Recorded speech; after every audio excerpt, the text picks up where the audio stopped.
Yeah. Like it was like a Monday night. I'm like, what planning is this? Like, is there like, is like a friend pass away or something? Because like my mom travels the world, she goes everywhere, but like she's got friends all over. I'm like, did a friend pass away or something? She's like, no, just wanted to go. I was like, okay. There's you know what's funny is I was thinking about this. I love traveling. I love having new experiences. One, did you know that before I graduated high school, my family moved 6 times? I moved Yeah, the you longest. Had told me so that you were in like 2 years, moving around. In 2 years, this will be the longest I've ever stayed in a single place in my entire life. Really? Yeah, in 2 years. Holy shit. Wait, so was Utah the longest? Utah was the second. Yeah, well, no, it's about the same. Like, it's the same. Like, I've never lived anywhere past 5 years. God damn. So I lived in Illinois. We had in Illinois by Chicago. I lived in 2 different houses, like in elementary school, middle school. So like I was there for a span of about 9 to 10 years. But it's like the same state, but about an hour away from each other, you know. So yeah, totally different friend group and things like that. Yeah. It was just interesting. And then so I have like this weird. I lived in a different country for a while. I don't know. Anyway, the point is. I thought my dad has always loved traveling. He worked for United, so we get to travel all the time. Yeah. So I've been to like most states in America, either driving through them or flying to them. Literally, we were living in Chicago, and we went to Washington, D.C. We flew for free to Washington, D.C. just to have breakfast at the McDonald's in the airport and flew home. I mean, that wasn't the intention of the trip, but that's what happened. You know? We had breakfast at McDonald's in Washington, D.C. just to go back to Chicago. I'm not going to lie, but that should be a flex. Yeah. I mean, we were supposed to connect to somewhere else. Yeah, it's that like, connecting flight. What's the most expensive McDonald's order you've ever made? Well, it's free because my dad worked for United. No, that's why. But like, if you accumulated what level of cost that is, that's the highest McDonald's flex I've ever heard of. Yeah. But yeah, like another thing too. It's like I don't know. Going to Denmark would be super cool. I loved going to France. Yeah. Like I like going to France. You know, for Mixed with the Masters, but like. Would I go again? Because when I'm thinking of going to that stuff like that, what I'm thinking is I could be going to Hawaii where I have family, to Okinawa where I have family, to Tokyo where I have family, or to Hong Kong where I have family. Like I have 4 places where I have family. You can that's like visit them. And it's like if I go, I'm not a tourist. Like I'm genuinely meeting family that I haven't met in a long time. I'm eating foods that I grew up with, that I'm familiar with. You know, so it's not just like this new experience. It's things that I miss. Yeah. So it's like there's no appeal for me to like, because anytime I have time, it's not even a money thing too. If anytime I have time, why would I not go see family that I haven't seen in years, you know? So that's where like, for me, I spent so much time in my travels specifically seeing family. to where it's Yeah. like now when I travel, it's like I don't want to see, not that I don't want to see anybody, but like I just would rather it just be me and Anna, and we're Well, just also, getting like, if lost you're, somewhere. do you have family outside of Mexico and the U.S.? Do you have family like in, We supposedly have family like in like but not like close? Spain and stuff. Yeah. How far into like if you were to go visit main family in Mexico right now, how far away is it? Do you go by car or by plane?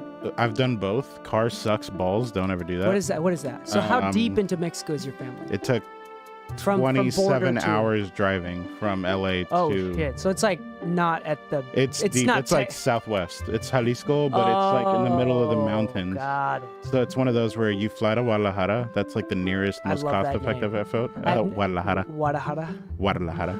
Oh, What? Wait, Guadalajara? What? Guadalajara. Guadalajara? So think about like Guada. Guadalajara? Yeah, Guadalajara.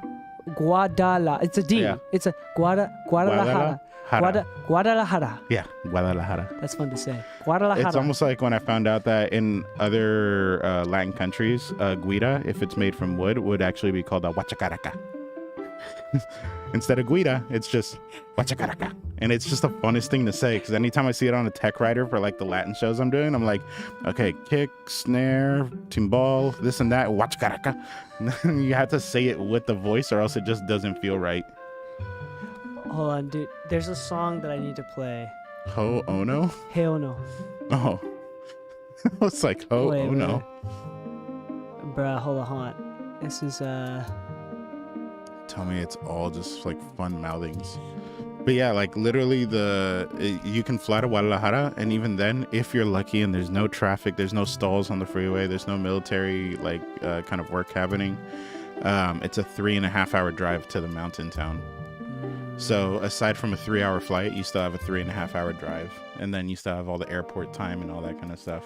hold on, I gotta play a song. I don't think it'll flag me because it's such like a vintage Hawaiian song here, but So you might literally no, but I like also, dude. I mean, imagine if my option is I can go to Hawaii where like I know people, I have places to stay, yeah, ways to get around, yeah, people to catch up with, and it's fucking Hawaii.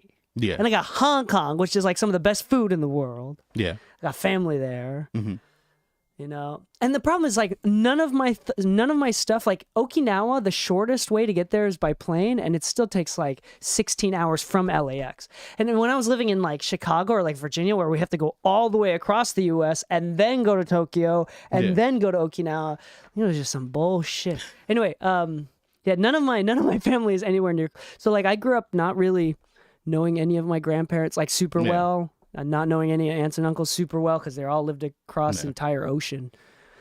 Yeah, for me it was a border, but So it was one of those where like I think because I was a kid, This next song hails like from when I was like Cordelina. heavily traveling back and forth, because as I got older, like I was given more of the decision whether I wanted to stay or go. And then once I was like 18 and really kind of just doing things for myself, I maybe went back like a total of 3 times in the last 12 years. nice.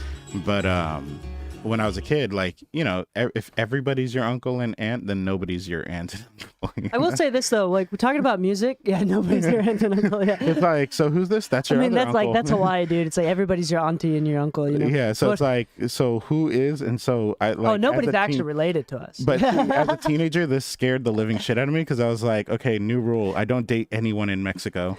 dude, there's just out of fear that it's family. I didn't know I actually have like real Okinawan family in. This is how real the war was, dude. Yeah. Okay, so my grandparents. So my grandpa, who owns a lot of land, is like a pretty significant person. Was a significant person in Okinawa.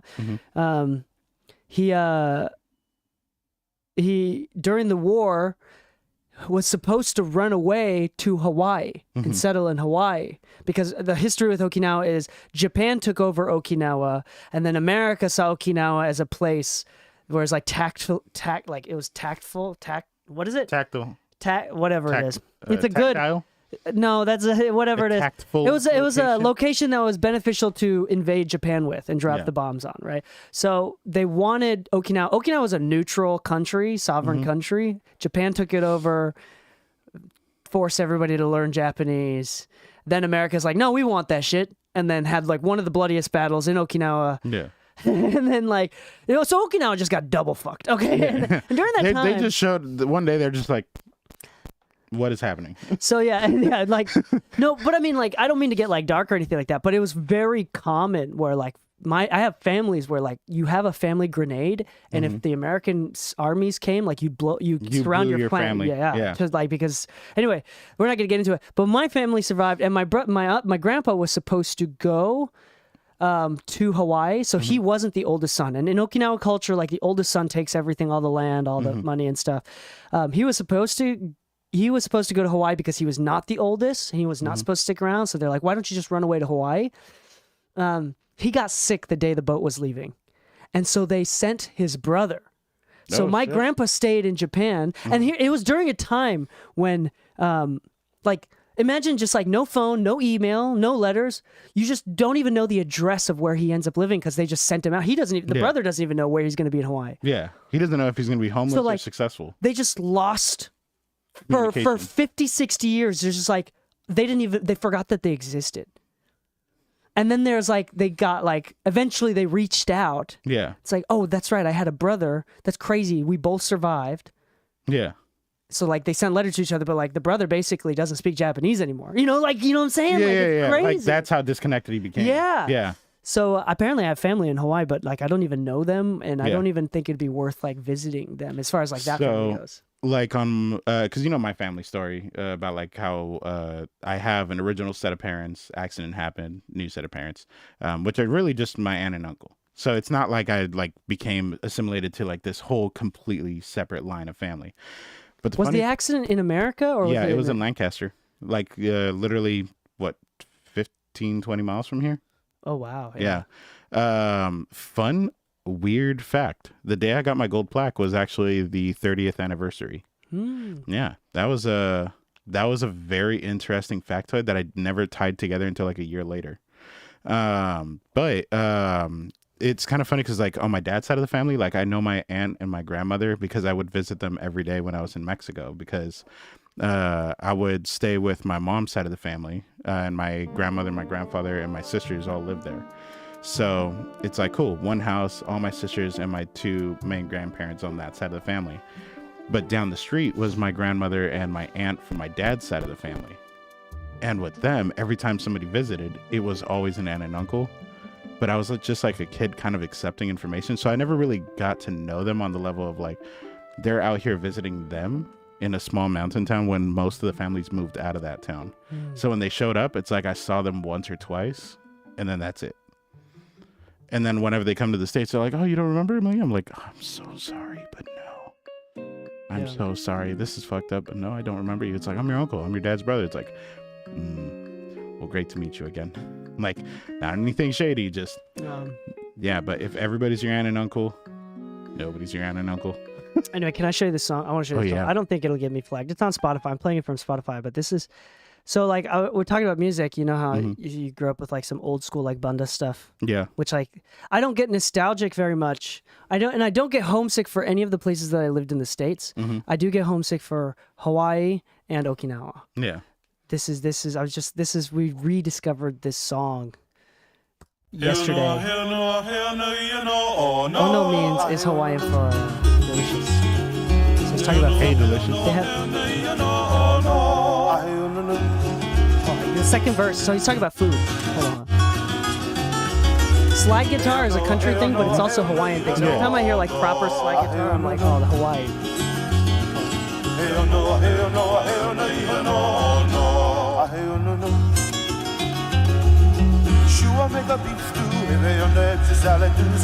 Did I hear beef stew? Hot dog, kimchi, chili pepper water, sandwich, top it all off with a pico manchoyu. I like the little bit of distortion that I hear that pops up in it every so often. It's like a little mosquito buzz. Dude, I'm telling you, dog, music in the islands is just different. Music in the islands is different. Not only because, like, how do I say this? We're not bored. Yeah, we're pretty bored. Like, people are drunk at noon. You're kind of like normal on to be an drunk. island. Yeah, it's pretty normal to be like drunk at noon. Everybody's having a good time. People like to laugh and play. I imagine you can like run from one side to the other. It's not bored. It's just so. If cortisol is the hormone that shows stress, then there's just like no cortisol. Nobody in Hawaii has cortisol. You know what I'm saying? Like very little. Like Yeah. it's so nice that even if you're fucking broke, Yeah. You could Like, be you live- living happily broke. you could live in a cardboard box, Mhm. taking showers at the YMCA or at the gym, Yeah. and you wouldn't feel stress. Yeah. And to Like- be honest, I met somebody who told me that they lived in Vegas for like 3 weeks. Apparently, they went on vacation, lost a ton of bets, and was like, "Oh, damn, I have a few bucks left. This is what I'm gonna do. I'm gonna find some quick work while I take showers at the gym." And apparently, was just like bouncing around like one place to the next. But he's like, "But the one guarantee I had was a shower at the gym, some Yeah. water at the gym." He's like, "That's all I really needed to survive the gym." I was like, "Nice." Yeah, and like with Hawaii, I mean, like the hottest it gets is high 80s. The coldest it gets is like low mid 60s. I'm going there for Christmas then. So it's like, yeah, no, it's in fact, it doesn't. That's like, if you go in the winter time, like during Christmas time, it'll probably be like low 70s. It sounds beautiful.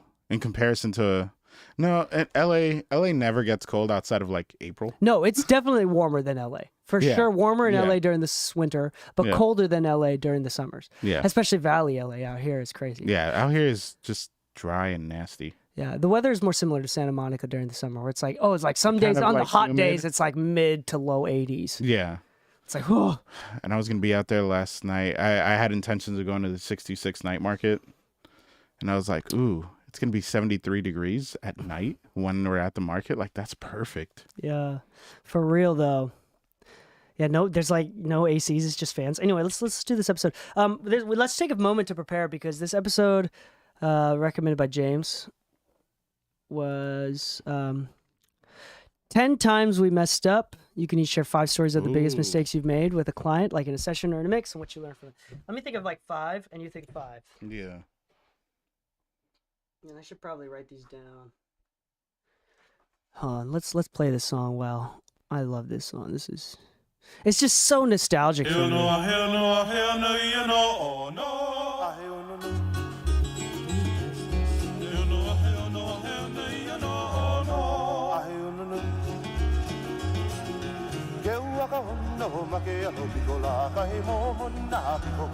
Also, I need to show you like actual Hawaiian men's hula. Your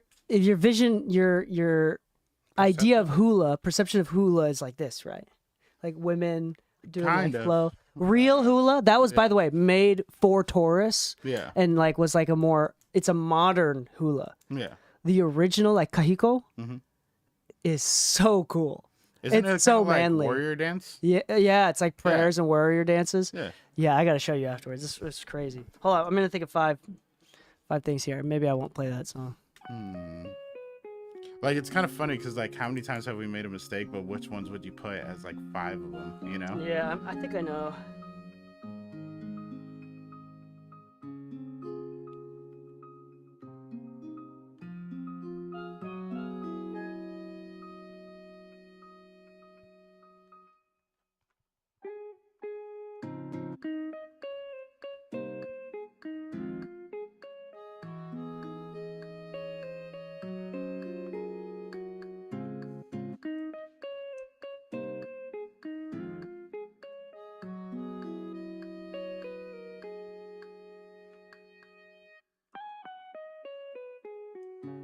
There's some things where it's like I made the mistake, but it's not as bad as other people too. Like other people make. Yeah, many Yeah. people make mistakes, and a lot of people will make different kinds of mistakes. That's why I'm kind of like, what are some pretty relevant ones that were definitely lessons?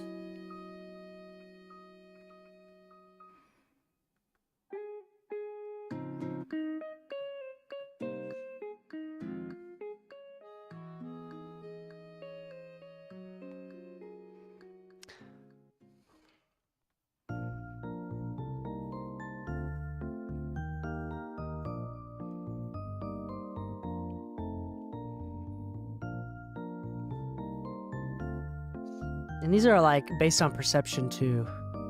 Yeah, I'm putting some that are more like kind of practical mistakes that I have made and kind of like my honest view on it. Like just very bullet pointed.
This is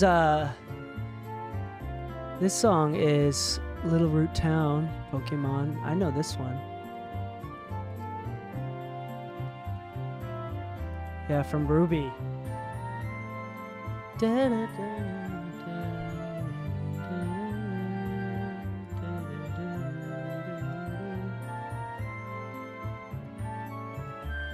I'm ready. I need 2 more points. I should come up with like more specific ones. Cause mine are too generalized.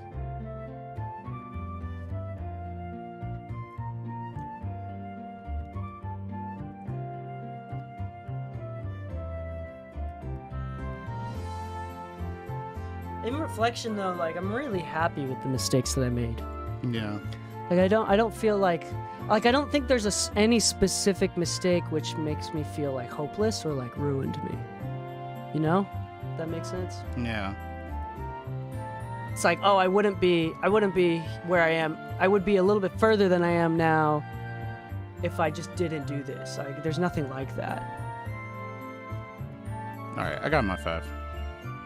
Yeah, most of mine are really just kind of like they almost feel generic, but they're very important in what at least I've experienced, or at least lessons that I probably could have learned sooner or took too much time to realize.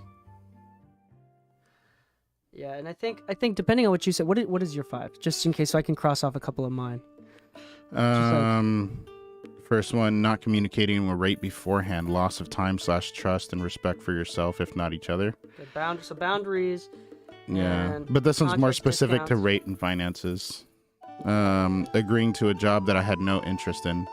Results won't carry the same quality as those I've been genuinely into.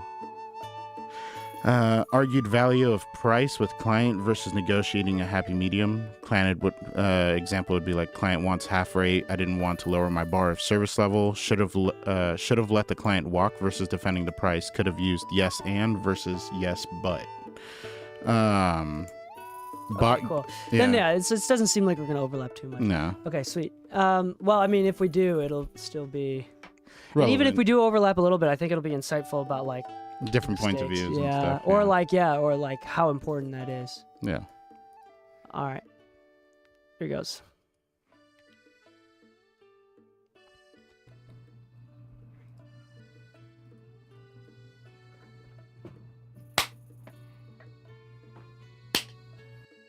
Are we? Okay, I got it. Oh, okay.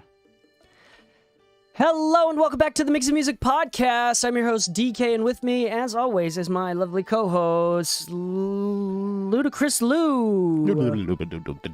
That's pretty ludicrous. Not the artist, the adjective just, ludicrous. Yes. There you go. I mean, yeah. But, anyway, let's get into This ludicrous topic.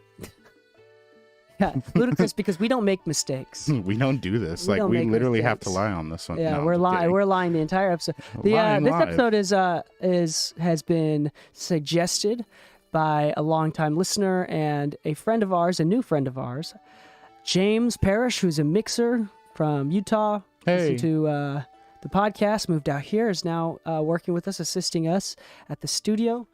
Shout out to you, James. We are going to talk about 10 mistakes, so 5 each, 10 mistakes that we've made in our careers and what we learned from them. Also talking about how to avoid those same mistakes. So basically, learn from our pain is the topic today. And Lou and I both have 5. Do you want me to do my 5 first and then you do your 5, or do you want to do like one each? We can do a tag team. You can do one at a time? Yeah. Okay, then I will start first. I'll do a really easy one. I've got more than 5, but I'm going to start with this one. This is a pretty good one. Big ego. Ego more so, it's okay to be confident, but in this sense, it was like with revisions. I used to hate revisions and be very open about it. I lost a lot of clients, and see, like, it's not like I had a calculatable amount of clients that I lost. Yeah. But I probably rubbed people the wrong way, and it probably made people intimidated to work with me. Making a potential client or client intimidated to work with you is just creating a barrier of trust that's like It's unnecessary and difficult. I wish from the beginning of my career I was more open with revisions, that I wanted to collaborate, and when they had something to say that I didn't agree with, that I kind of was, well, this is partially skill too, so it's hard to say this without it's only in sounding like retrospect. ego. Yeah. It's like there's no such thing as a better mix. It's really, I wish I more fully took the time to understand what it means when the client is always right. Yeah. And I wish I didn't defend my own, or like, I remember one time saying, I don't want to put my name on this project because it sounds bad. Yeah. Like, if one, I wish I would have recognized that it sounds bad, it's still my fault. Yeah. And number two, regardless of whether or not it sounds bad, the most important part is the client having a good experience. Yeah. And there was even one specific time where I think I've mentioned it in a previous episode of the podcast, where the client wanted to try some sort of delay throw or something simple. Maybe it was like a pitch shift or something like that, like some sort of, and I fought her about it for like 30 minutes. And quite frankly, in retrospect, I probably made her feel really stupid. Yeah. Like, I didn't necessarily belittle her and call her stupid, but with the actions taken. With the attitude and the action, and I probably made her feel not good. And then we tried it, and it ended up sounding good. And she's like, see, all you had to do was try it. And in that moment, I just sat in my own bullshit and be like, damn, I should have listened. And we don't work with each other anymore. Like, that was the last time that we worked with each other. And it's like, it's not like a huge loss. Like, she didn't get super huge or signed or anything like that. But like, it's more like, I could have done better with that situation. Yeah. And that's like a very specific scenario, but smaller things like that at a smaller scale happened all the time, especially in my younger years. Mm-hmm. Now I don't do that. If someone, a producer, a couple months ago asked for a pretty, in my opinion, ridiculous request, and I made it happen, and I made it happen in a way that sounded good. Yeah. And I understood my role, which is a small part of the big machine, right? Yeah. Because when you work with like younger artists or like younger, smaller systems where it's just you and the artist, you play a big role, right? They produce their own songs, they write their own music, they record themselves, and then you just mix it. Like, you play a pretty big role. But as you go up the ladder, you become less and less of an important role in the sense of like, there's 20 other people on the project. There's 100 other people working on this project. There's 100 other people that want to take your job. Yeah. So it's just that pressure too. Because you're not trying to necessarily be a yes man, but you're also trying to be the one that's not causing a clog in the works. Yeah. And so I wish I was just like more customer service oriented, and not even in the way of like being willing to take shit, because my other one I have is boundaries, which we'll talk about later, but like it's more in the sense that I wish that I was more emotionally stable, that I didn't feel like I had to defend myself. Yeah. You know? I think this is a pretty common one. I like that you bring this one up, and not to say that like your experience is common and that everybody's got it. I think everybody kind of runs through it at a certain point in a different way. And I think part of it is like we become confident in our skill set so much so that we start believing that we are right and the creative is wrong, because part of it is, yes, there is a technical aspect to our work, and if somebody doesn't understand it, it's pretty easy for us to kind of see ourselves as the resource more than we are like the teammate. You know, if we always see ourselves as more of a resource than a teammate, then we tend to land in that kind of demographic anyways. You know, at a certain point you become the what is it? The salty engineer, the saucy engineer. What is it? I forget what the anecdotal phrase is, but like the engineer that's kind of not a dick, but like a salty one. Yeah. Just an old school cat that thinks he's right. And to be fair, like I recently, there ever, I literally just had to deal with this on Saturday, so 2 days ago, where we had a concert. We were doing a dual console setup, so I was working Monitor World while the band brought their own front of house engineer. Cool. Set them up on the Yamaha CL5, like $30,000 console if you include the snake and everything, maybe if not more. Still, guy already had his shows, scenes loaded up and everything. Like, he's worked this console before. But as soon as the DJ threw up the faders for his channel, all you hear is just drowned in reverb DJ sends and everything. I'm like, something's wrong. And I go up to the DJ, to the engineer. I'm like, hey, it looks like your like putting effects. He's like, nope, that's what he's sending me, this and that. And he's just kind of very arrogantly just telling me, he's like, no, you're wrong. You're wrong. I go to his effects bus and I mute it and I'm like, then tell me what's wrong right there. Because sometimes, like, if you let your ego get in front of you, like, we can be called out. It's not that we're always going to be right or wrong or whatever, but in a very creative space, what is right, what is wrong? Yeah. You know? And I think it takes quite a bit of intelligence to recognize, self-awareness to recognize when you're wrong. And also, again, this is the hard part, is I think with something that what we do, like, yes, people get better at mixing, but it's still subjective. Yeah. Like, I think it's like people get better at making things sound a little bit more expensive, a little bit more well thought, a little bit cleaner or smoother, whatever. But at the same time, I feel like I've improved significantly on how to deal with clients and how to translate what they're saying with technical, practical tools to reach their desired destination. What is it? You don't really know it unless you can explain it to a 5-year-old. That's kind of, unfortunately, our job. Not to say that creatives are 5-year-olds, but like if they don't know the technical terms or something or how it works, you just kind of have to elaborate it as simple as possible just to get the message across so that you can have an effective conversation. But I feel like you have to be wrong at a certain point in order for you to be able to recognize that you're in the wrong. If you're always right, then you've never experienced yourself being wrong. Then how would you ever be able to catch yourself? How would you ever know? Yeah. You know, so at a certain point, it's okay to be wrong and have made a mistake. I think part of it is, and I don't know if you've ever talked to the artist again, is like reaching out to the artist and being like, hey, you know, hindsight, I'm kind of just looking at the situation. I just wanted to reach out, let you know my current thought. Yeah. You know, because I feel like if there was ever any intention of ever working with somebody again, this is just for anybody in general, just like, if you feel like you missed out on an opportunity because of ego, then I think it's kind of the right call to just say, hey, just wanted to let you know I had an ego at the time and I really did enjoy working with you. I'm not asking for any new work. I'm just saying that, like, if I ever made you feel a certain way, that wasn't my intention. Yeah, and I think that these mistakes are like, they're important mistakes. Like, and I think it's like hard to make them. Yeah, like it's hard to recognize when you're being an idiot until you become an idiot and then see it in retrospect. And that's why I always tell you, I'm like, DK, I need you to keep being honest with me, because if I'm being stupid and do something wrong, just tell me. Yeah, like, and it's really hard for like neurotic creatives to continue to be direct and honest. Like, we're not in this because we're direct and honest. Like, we're in this because we're unable to communicate thoughts and feelings unless it's in song. We found a creative way to talk. Not a very normal way. Yeah, I mean, like, for example, like with Keisha Cole, like she is, I mean, her branding is she can kind of be that outspoken, she's strong, very direct. female, direct thing. Yeah. But in person, she has a very hard time communicating her thoughts and feelings. Yeah, she's not the best at communicating. She's very like soft-spoken. She will be direct once it gets to a certain point where she needs to be direct. But sometimes it's like, oh, you know, just or just when doesn't she's feel direct, right. it's in the wrong direction.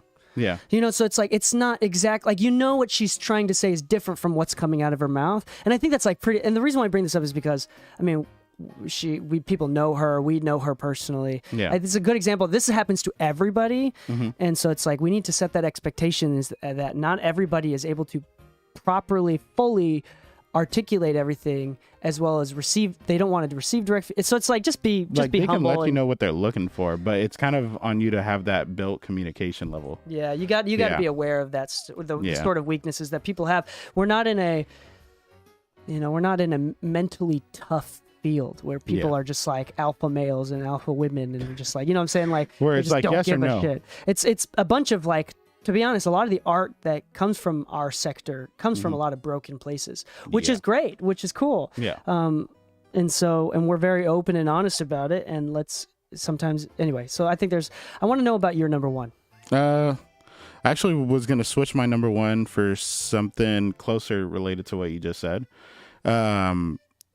So I've always been the type of person that thinks like communication is kind of big. I'm not the greatest at it, and that's how I especially know that it's a very big detail, because anytime I have something going wrong, it's usually communication. With that said, I spent a lot of time kind of like asking myself like why certain opportunities weren't available. What is it that I'm doing wrong? And I would kind of like brainstorm on my own a lot and like spend hours trying to figure out solutions, different plans or methods of attack, this and that. when in reality I could have just asked.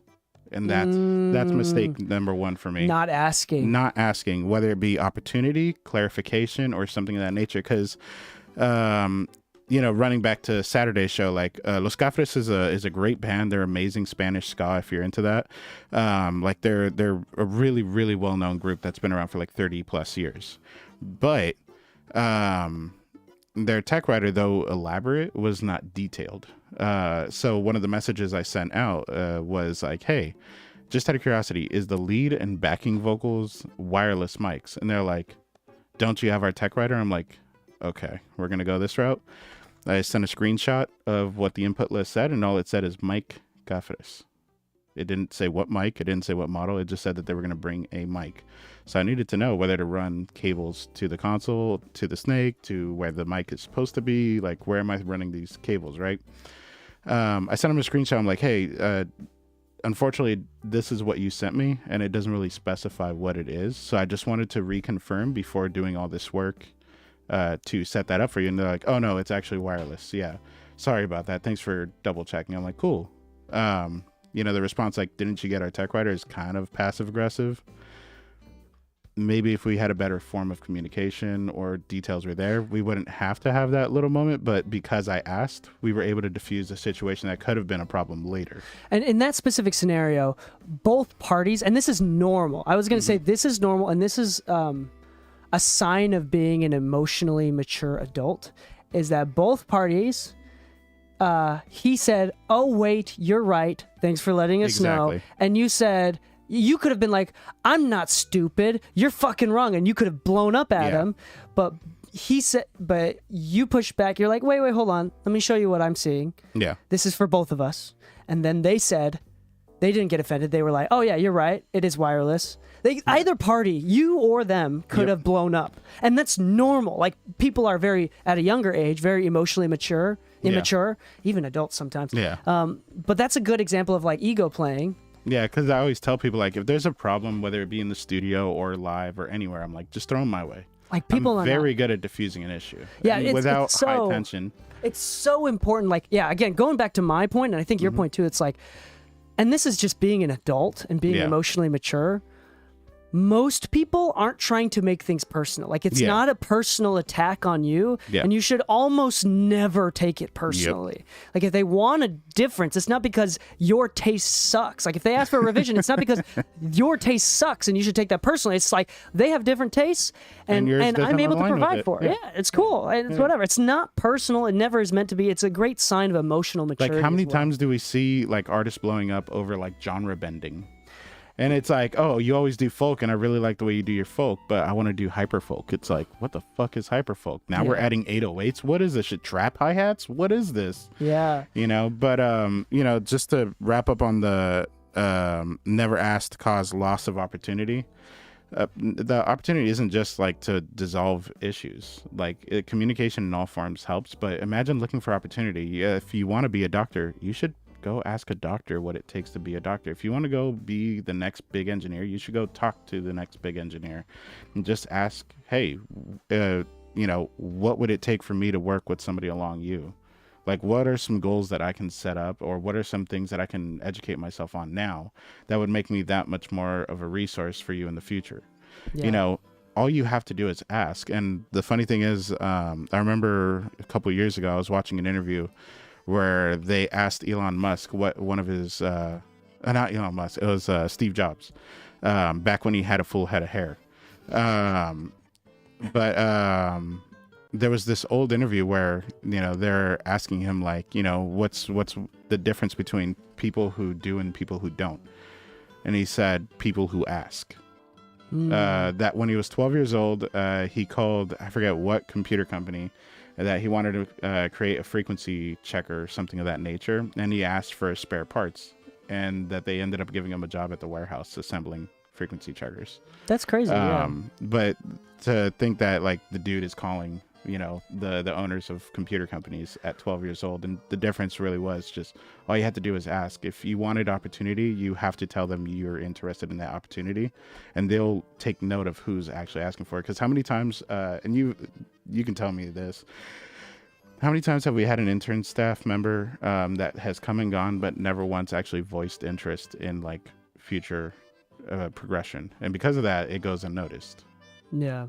Yeah. All And the it's time, nothing yeah. personal. It's just you never said anything. We didn't know you were interested. Like Yeah. we understand the point of the internship It is happens to learn. most of the time. Yeah. But if you don't tell me directly, like, hey, I want to do this. Hey, can I be tested on this? Hey, can you teach me this? Then I don't know what specific things you need help with. But if you tell me that's why we have office hours, then I'm happy to teach you. And that's the thing too. It's like if you are working hard and you ask, I might still say no, but I won't be upset that you asked. Yeah. Now, if you aren't working hard and you aren't proving yourself and you ask without being reliable, Yeah. I might be like a little bit bugged by it, but even then it's still worth at least asking. Yeah, because at that point we might say like, hey, thank you for the interest, but like this is what we've seen.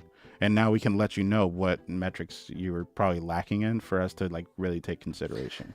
This talking about all this stuff is making me also realize I want to do an episode with you. Maybe the next one we talk about 5 things that we did right Okay. as well. Yeah. But let's go on to number 2. So I believe this is something personal. I believe that when you're younger and starting off your career, or even if you're doing this as a hobby, if you want the experience, I think everybody at the beginning stages should say yes to everything. Like, I think if like you don't do live sound, I've never done it before, but you're being asked, can you do live sound? I fucking say yes. Yeah. Like you've never done post-production audio or Foley work, say yes. Say yes to composing for that student film and animation, whatever. Even if you have no experience. Say yes to mixing, say yes to producing, say yes to songwriting, say yes to everything at the beginning. Because I mean, if you're not getting paid or if you're getting paid very little, it's very hard to fuck it up to begin with. Yeah. And then also, I mean, what you find out that you don't like doing is good information. What you find out that you do like doing is good information. But those are good things. But I will say on that, the mistake that I made, number 2, is I wish that combination of said no to free stuff faster, transition into paid work faster, or I wish that I didn't half-ass my clients. So, for example, like as I was charging more, the clients that got grandfathered and were paying less, I would start to get annoyed by them. Yeah. And then, or like the free clients that's like that they're somehow stayed free because they were my friend and I just started charging, but now, I started getting annoyed by them. Yeah. And that nature, which is normal, Yeah. I think that's really unfortunate, but if I was in better control and with the knowledge that I have now, I wish that I would have at least finished up those free to discounted projects with a smile on my face and just took it. Yeah. Like, I wish I didn't, because not only did I potentially do worse on their projects, but I potentially left that customer unimpressed and less desire to hire me again when they do have the budget to hire me at my right price. Yeah.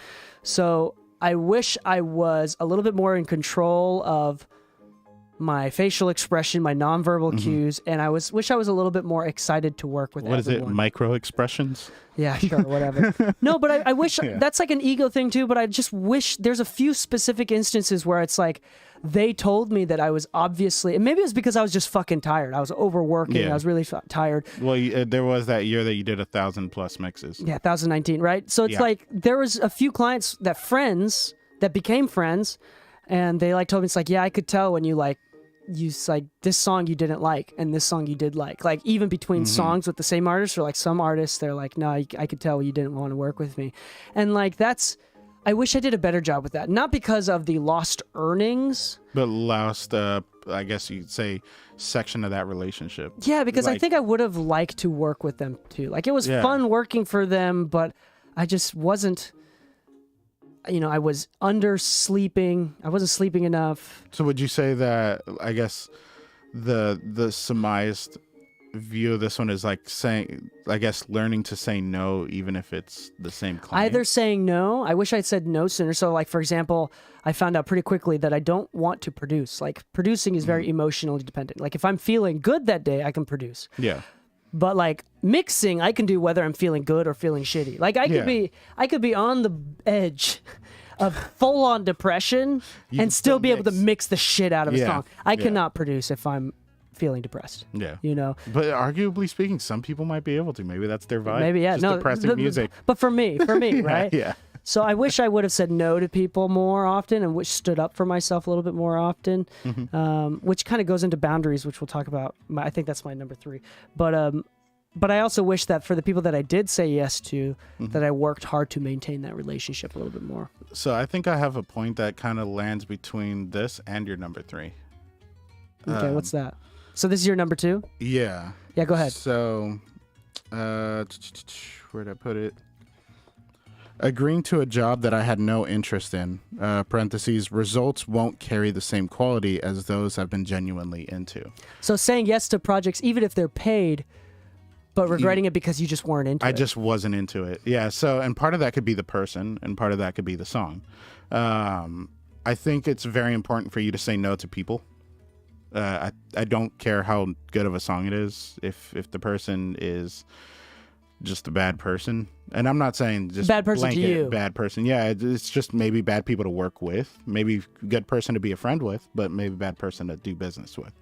I think that you need to identify what it is with people so that you can better make decisions later, and you don't have to tie your life around something that you'll regret.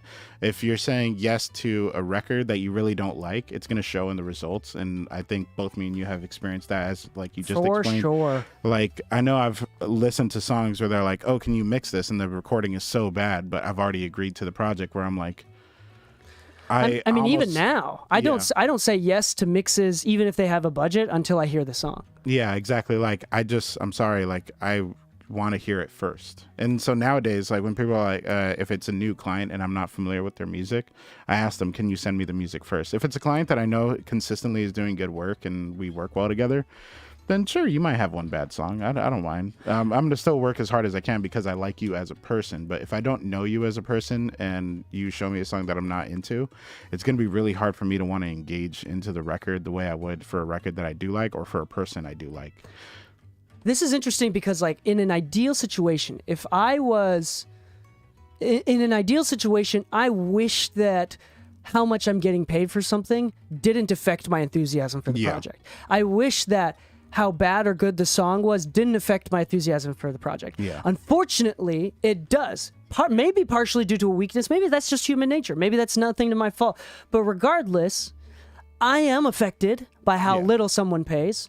I am affected by how bad a song is. And thus, I'm not just protecting myself. I'm protecting the client. Yeah. When I say no because I don't think your song is rocks, or I don't find potential in it, it's not because I have an ego. It's because I don't want to do the disservice of giving you something that I only half-ass. Exactly. So I'm creating systems to prevent my number 2, which is to half-ass something. Yeah. So like, I'm not saying no because you don't have the budget and because I'm not willing to bend, but it's the fact is, if I really accepted your budget, what you're not going to be happy with the work that I put in. Yeah. So it's like I'm protecting the client as well. Yeah, it's like, don't let me waste your money. Yeah, so it's not, like some people say, like, improve that weakness of not liking stuff or not being enthusiastic about getting paid enough. I would say just set up the barriers and the boundaries to say no to stuff, so you don't ever have to put yourself in a situation where you're unhappy with the amount that you're getting paid or something like that. I think a big part of that is, one, you grow to a point where you can say no to things. At a certain point, you do have to say yes to everything. But I think also to discover what the heck you like. I think saying yes to everything is like a great way to, because you might find out that you like film composing, but you would have never known that unless you said yes. Once you start figuring it out, as soon as you start doing that, you should start saying no to certain things. The reason being is just like, why chase your tail trying to make yourself like something? You might have come in and said, I want to be a recording engineer, and you stay a recording engineer for a long time, and then you start disliking it. You should start moving on to the next thing. You don't have to cut cold turkey, but you should start cutting out the clients that kind of make you feel like you're losing the passion for it. And that's kind of the route I started taking. I'm adding that to my mistake list. Hold on. Yeah, and that's why I say, like, agreeing to a job that I had no interest in. That could be beginning, or it could be middle, or it could be at the end of your career. It doesn't really matter what stage it is in. If you no longer like it, whether it's the relationship with the person or the type of music that you're working on, maybe you're looking at rebranding and you're not interested in working on the music you used to work on. Maybe you just want to do straight hard EDM in the future, then start denying the rock stuff if that's not something you're interested in, so you can fully focus on what you are interested in. Because if all you ever did was rock and you were great at rock, but now you're starting to put rock in the backseat and you're no longer going to do the same quality work, then you're doing a disservice, like you said, to your client. So part of it is agree on what inspires you so that you always work with a level of inspiration, and just deny everything you don't want to deal with. And yes, I promise you're going to lose a lot of money doing this, but you're also going to make a lot more efficient money doing this. Yeah, and I think you're going to like your clients a lot more often too. And and I think in because the of that- end of the game, lifetime earnings, I think is going to go up. Yeah, exactly. Like I would argue in agreement with when you talked to Bob Horn and you mentioned on the podcast, like he potentially made more money, because we don't have the paperwork to show, but if Bob says it's true, like he's such a good guy, I don't see why to ever deny it. But if he made more money putting up boundaries than he did when he said yes to everything, I'm sure he's factoring like time per like dollar per I think hour. I think he meant it as like he wouldn't have lost so much money that would have made it not worth it. Yeah. So like he would have lost some, But think about it. but he this would have way. been happier and he wouldn't have He had can go health home stuff. at night. He can go home to his wife and enjoy dinner and stuff. Like he's got more time available on his hands, which is something that he didn't have before that. So I would say your dollars per hour probably averaged out. And in his scenario, it's so real because the stress that was created, that he accepted, not only is it's really inspiring the amount of shit that he was able to take, right? Yeah. But at the same time, in his scenario, it directly correlated and triggered the health issues that he had. Yeah. So he, like, even currently is still recovering from health stuff, from the decades of just totally being okay with abuse. So it's like there's like this boundary thing. I want to go into my number 3 if that's cool. do it.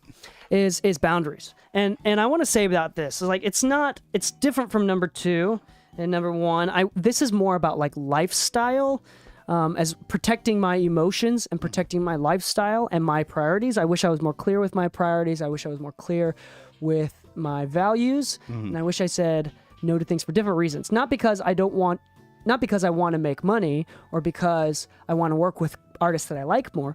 But this time I'm talking about like, first off, like expectations with sleep. And like it didn't become like having kids is so important because it makes you realize having like good sleep schedule becomes so much more important because you don't have a choice. Like if you are poor sleep schedule, you don't get to see your kids. And like obviously if you're a parent, you Want to see love your kids. your kids, right? So you want to see your kids. So their priorities change. I wish that even before I had kids, that I stood up for my boundaries. I don't work with people past this time, whether it was the weekend or a specific weekday. I wish I said no. I wish I had 1 to 2 days minimum where I took off completely, like had the courage to not even open up my email. I specifically said courage because I think as a natural workaholic, I think it takes takes a little bit of courage to not look at my emails, to not answer texts, because there is that FOMO.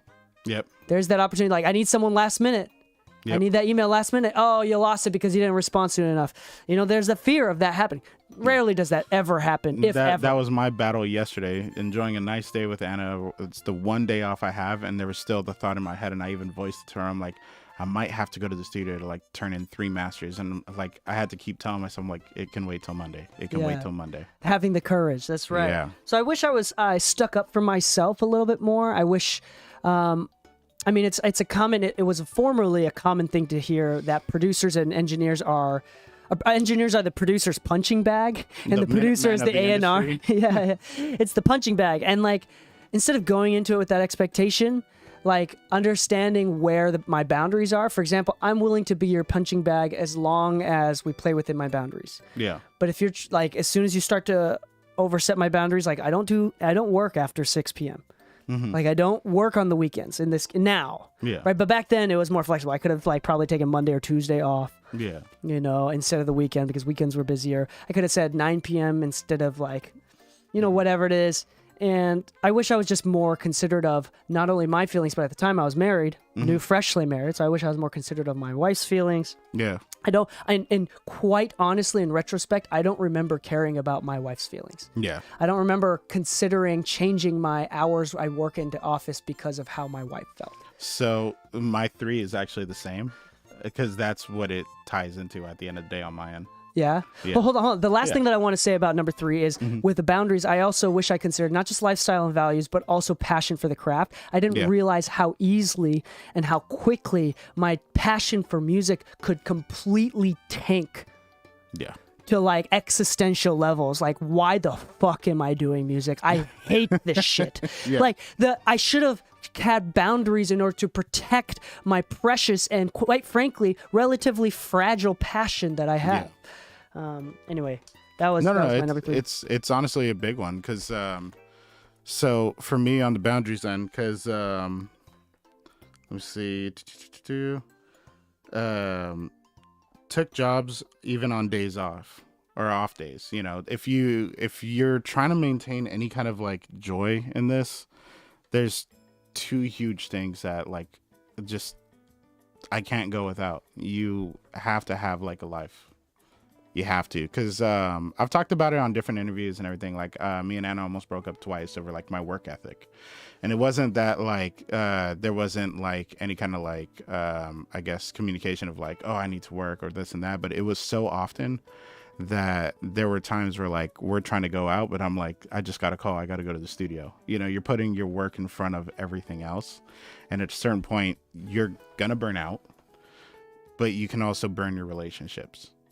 And not just not just significant others, but like friends and family as well. Yeah, even the work. Like if you're working yourself so hard that you have to take delays on other things. And that's a gentle balance too, because at the beginning we all agree. I think a majority of people will agree that in the beginning, early stages, primarily in the years where you can live off of pizza and ramen every day. Yeah. It's good to say yes to everything and kind of overwork yourself, but there's going to be a threshold or a point where it's no longer beneficial. Exactly. So And that's different for everybody. it is. Like for us, it was very much like we were talking about this the other day where we were talking about like, you know, our want to have kids, our want to move, like we might be looking at places in Alhambra, Riverside, whatever. Like we're trying to get like a place. But part of that thought process to me also has become where like I get asked, so she's like, well, what are you gonna do at work? You work mainly in LA. I'm like, well, you know, the funny thing is majority of the work that I do is in my office. And I do work in the studio and all that, but I can always just drive out, this and that. But it's like, if I put everything to a schedule, I don't see why it wouldn't just work out, which is not a mindset I had before. Before, like you said, me and Anna got married, 2 months ago at most now. But before that, we were in a 13-year-long relationship. And the times that we almost broke up is because of exactly that. I didn't really consider how Anna was feeling about my work. I just wanted to work. Like we talked about having kids when we were younger. And I said, I'm not ready because I want to focus more on what I'm doing, which I think is a fair response. If you know you're not ready, I don't ever want to look at my kids with regret, but you never want to like act this way if you did have kids either. Like if you had kids and you're just ignoring your kids, if you have a wife and everything, you don't want to just be ignoring your wife, because as hard as you're trying to push, you might be pushing away like the little bit that you need outside of your work, because you need time off. You need to actually just say no. Sometimes I'm taking a day off and walk away. Just disconnect. Don't look at your computer screen. Turn that shit off. If you have any clients that call you, just tell them like, hey, unfortunately, I'm just not there. I'm sorry. Like, I know you need it, but I'm not there. Yeah. Yeah. That's interesting because, I mean, I took the opposite approach where it's like I didn't feel like I was ready, but I wanted kids. And my desire to have a family and start a family was so strong that I didn't care that I was ready. I just and didn't I want to became ready. Yeah. It forced me to become ready. It encouraged me to become ready. So it's think I just was a in the different approach. It's yeah. not one's better than the other. Yeah, I think I was in the mindset of like, as much as I want, because I do want kids, but as much as I want them, I don't want to be the one that like ever sees regret in the idea of like, damn, I could have done XYZ if I didn't have XYZ responsibility. And I never, I wanted to be in a position where I was more mentally ready to take on that responsibility, which I know everybody says you're never ready, this and that, blah, blah, time flies. Yes. But I was also like a very, I still consider myself a very selfish person, but I could definitely tell that I was much more selfish back then. And I just wanted to focus on me and not on a family. Yeah. So, I mean, we're all selfish at all times, right? And Yeah. especially when we're younger and we're more naive. I was going to say, for me, I think the better decision was to have kids young.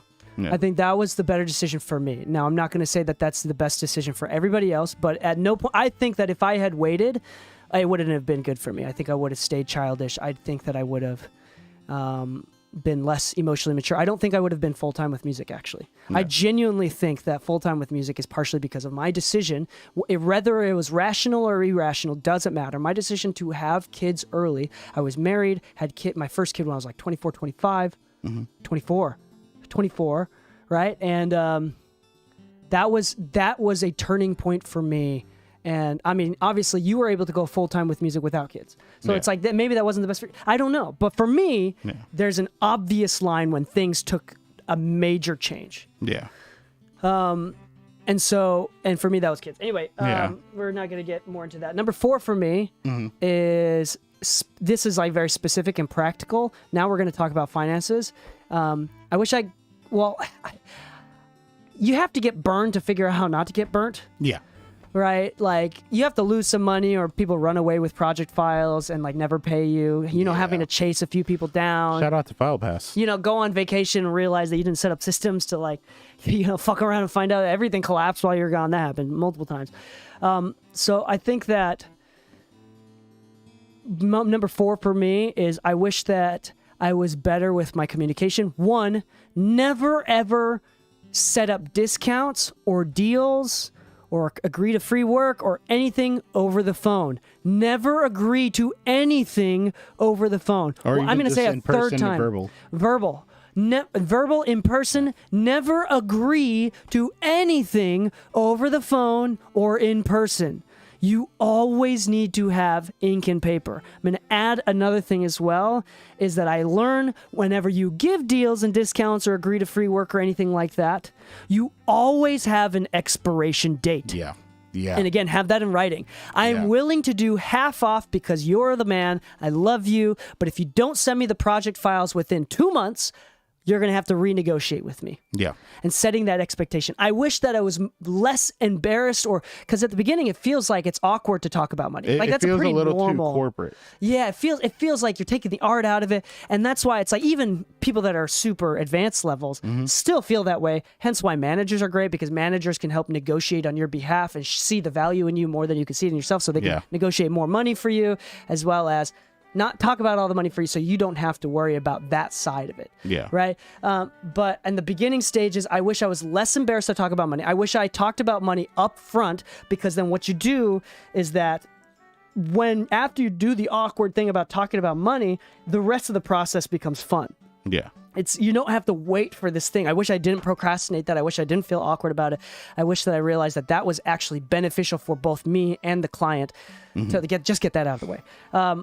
Again, agreeing to everything over pen, whether it was text, whether it's email. To this day, if I agree to something, which I agreed quite often to things, fairly often, as we all do, always, if I do it over the phone, I always ask them, text me, and I put it on their shoulders. Yeah. Text me exactly what we said and what we agreed to right now, or email me right now before, like right after we hang up, or else none of this applies. And I set that expectation for the beginning. Because see, at the end of the day, if even as something as simple as the client goes into the studio and smokes and you had no smoking rule, they can always say, oh, whoops, I didn't know, bro. Didn't know, bro. That's why we have a no smoking policy checkbox. We have that you signs. understand. We have 3 times you agreed to the policies. We let you know in person. We put a sign on the parking spot just so people know. We'll tow you if it's not one of our clients. At the end of the day, if you agreed to something and you forgot about it, or it's been way too long and you didn't set an expiration date, it is now, I would go as far as to say, it is almost 100% your fault. Yeah. So, like, if you get burned because you didn't set the right expectations, it's your fucking fault. So it's really important to bring up stipulations, have a policies website at the very least, make sure you agree to these things, make sure you over communicate these things, and avoid being burned. Again, I use FilePass. We're sponsored by FilePass. If you'd like to go into FilePass, which is one of the websites where you can actually send files and prevent them from downloading it. There's no way that you can go into the HTML and break the code and download it again, but it uploads the full WAV file in high resolution, in the original resolution. And they can leave comments, timestamp comments, FilePass. So once again, that's mixedmusicpodcast.com/FilePass. That's what Lou and I use to send files to clients. I can also invoice them through FilePass, so they can't download it until they pay for it. And once they pay for it, it automatically, while I'm sleeping, opens up the files, access to the file, so they can then download the files. It's fantastic. Yeah, it's actually a really good service. But ever since I started using FilePass, I've lost $0 getting burned. Yeah. Not a single penny. Only time I've ever been burned is when they're like, oh, I just haven't paid. It's like, well, that's on you. The work is done. So either way, I'm not giving you the files until it's done. Yeah, so go ahead and pay. But what I do is I do a deposit system on it where I just create one invoice and then have them send me the files, then put a balance of the other half. That way I can still send files. The payment is tracked on the thing. You can see the invoices. It's all there. It's easy. Yeah, and if I agree to do something for like points or something like that, I don't need to have like a really, at the very least, if I don't need to have a really well written, paid a lawyer for their time contract. Just having some sort of explicit written agreement signed by both parties, or like even just a response email being like, yes, I agree to these terms.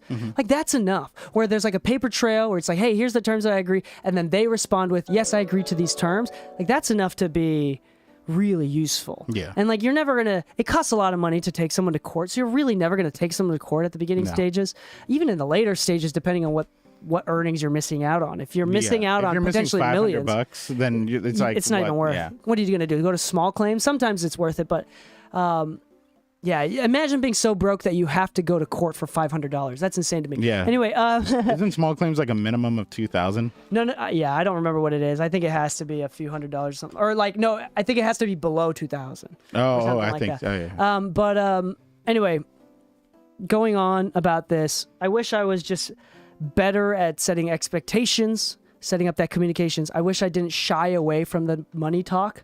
And I wish that, again, not for just the selfish benefit of myself, but for the benefit of them, I wish I could have created more free, emotionally open and honest relationships, and thus more creatively open and honest sessions. Yeah.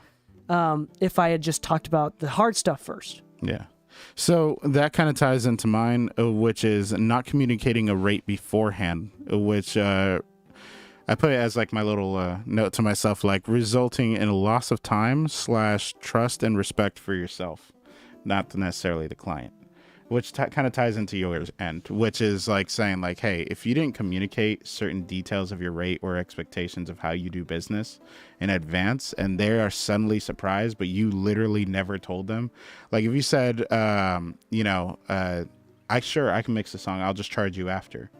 And then you tell them it's $2,000 for the mix. And they were expecting like your old rate or something. You never communicated that there was a change. That's theft. Yeah, that's fucked up. I've gotten death threats from an assistant of mine doing that to their clients. Yeah. I've gotten 3 death threats. And see, that's kind of the funny thing where it's like, it takes no time to communicate it, but it takes balls to communicate it, which is, listen, I understand you may be new, but at a certain point you have to learn to stand on your own 2 feet and just say, this is my rate. This is what I charge. If you don't want to pay it, we can either recommend you to somebody else or we can find a middle ground.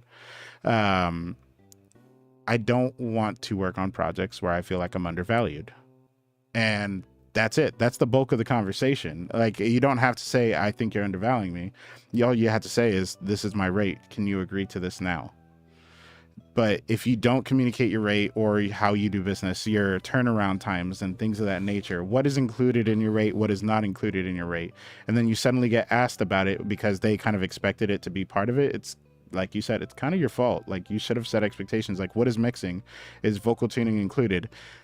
I might vocal tune your vocals if I'm mixing it, if I think that something's really off and it's taking away from the mix. Like, if a backing vocal is so out of key that it's distracting in the mix no matter what I do in the mix, then I might tune that vocal, but I'm not about to tune your entire song. At that point, there is a fee, and that is something I do communicate with clients. Like, oh, do you need like autotune, or is all that printed? They're like, oh yeah, everything's taken care of. All right, cool. No worries. I just want to let you know, like, in case you need me to manually tune something, like I could do like a few things. I just won't tune the whole song without a fee. Yeah.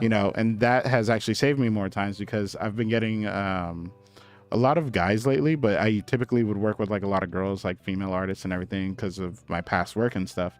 And a lot of times they want Melodyne, and I don't mind it. I just mind it when it's hours worth of Melodyne work. And for me, the way that I've coped with that or resolved that issue, because I guess piggybacking onto that, one of the mistakes that for me may not be the mistake for you, but this was a mistake for me. I'm significantly happier and more okay with doing Melodyne because I charge enough from the beginning that even if I had to Melodyne something for a couple hours, I'd be okay with it. Yeah, and that's because I'm charging enough, right? But I don't think that was the case 2-3 years ago. Yeah, exactly. Like as you grow, your rate changes, and that's okay, and that's going to factor in more things. Like an assistant fee, for instance, might be the reason your rate went up. Let's say you were charging $400 and you went up to $500. Those $100 might just be paying for your assistant to prep everything, to kind of pre-Melodyne things that are already out of pocket and everything. And that makes sense, but you can't expect your clients to kind of know that in advance, like what is included, what is not included, what part of your rate is. You could have it on your website and say, hey, I'm going to send you a form that just says, hey, we're agreeing to do business. It could be a simple Google form that says name of song, this is what you're agreeing to mixing, this is what's included, please just check off that you understand what's included, what's not included. That way, if you really wanted to have a paper backup, then you have it. I haven't really needed to do that outside of like maybe a couple label gigs. At that point, you're really just emailing back and forth, and they're letting you know like, hey, can you take care of this? It's like, actually, that's a separate fee. Like mixing doesn't include that. And they're typically used to this because they're working with enough people that they kind of understand like certain standards, like certain engineers do it, certain engineers don't. And they ask the questions in advance because if they're paying out a ton of money for a ton of different projects, they kind of want to be fiscally responsible with the budget for the artist. Of course. Yeah. So like, by the way, label game is way different than like it's independent very game. different. Yeah. So we're not even going to get into, but that's I'm still making mistakes for the label game and figuring this shit out. But lastly for me, if it's okay. Yeah. Number five, the mistake that I made, and this is not necessarily a mistake, is more of like, I wish that I did it a little bit different, is I wish I was more open to being taught. I had this big complex, even at the beginning of this podcast, and maybe to this day, now that I've gotten older and I've been doing this for a long time, but I had a big complex at the beginning of my career where I was so tired of being seen as the young kid that didn't know what to do. It was like, I took everything really personal. I was really emotionally immature. I wish that I was more humble and accepted that other people were significantly better than me, because you only see how bad you were in retrospect. Yeah. You don't see how bad you are in the moment, right? So I wish, and this is not something that I was able to do. I wasn't smart enough and self-aware enough or cared enough to do this, but I wish that I had sought, a part of me wishes that I sought more work as an assistant, as a helper, as an intern, at least for a little bit. Yeah. Now there's no point in me doing it, and I'm doing okay. So it's not like a mistake that changed the path of my career forever. But it is like one of those things where I wish I was a little bit more humble and took the time to learn from others for a little bit longer. Take the time to do quite honestly, sometimes the boring work of shadowing another engineer, really taking the time to take notes more often, going into the other competitive, because I had a studio, so I created competitors. By having a studio, what happened is I immediately had competitors, and I saw them as competitors, and I had this, like, I didn't have that quite abundance mentality quite yet. I was still too emotionally immature for that. I had that scarcity mentality, and I didn't want to be affiliated or to work with the other bigger studio in the area, and I wish I did. I wish I didn't see them as competitors. I wish I collaborated more. I wish I accepted that they know more than me, and he's been doing this for 30 years. Yeah. And I could have, gotten paid faster. I could have gotten jobs faster. I could have gotten bigger credits faster. I don't know, can't speak on their behalf, but I might have been more traditionally trained. Maybe that's part of the reason why I'm doing so well now, is because I was a lot more independently trained, right? Yeah. I don't know. It's not so much a mistake that I made that was negatively affected my career, but I do feel a sense of FOMO, a sense of regret for not taking more time to genuinely learn from more people that knew what I was talking about in person. I'm not talking about Mix with Masters or YouTube. I learned a shit ton from Mix with the Masters, both online and in person, and YouTube, right? But I wish I was humble enough to look for assistant positions sooner, to recognize that was even an opportunity. Yeah. Because I really felt this pride that like everybody's a competitor, and I didn't want to work for anybody else. And that was like that entrepreneurial pride thing, which also was beneficial, but in different ways. Anyway, there's something in there that I wish I was a little bit more humble at the beginning, and I wish I didn't feel like I knew everything, at least so openly. Yeah. Because there's also that confidence and ignorance that did a lot of good too. Yeah. But a little bit of FOMO, because now it's like I feel a little bit guilty that I never assisted for someone.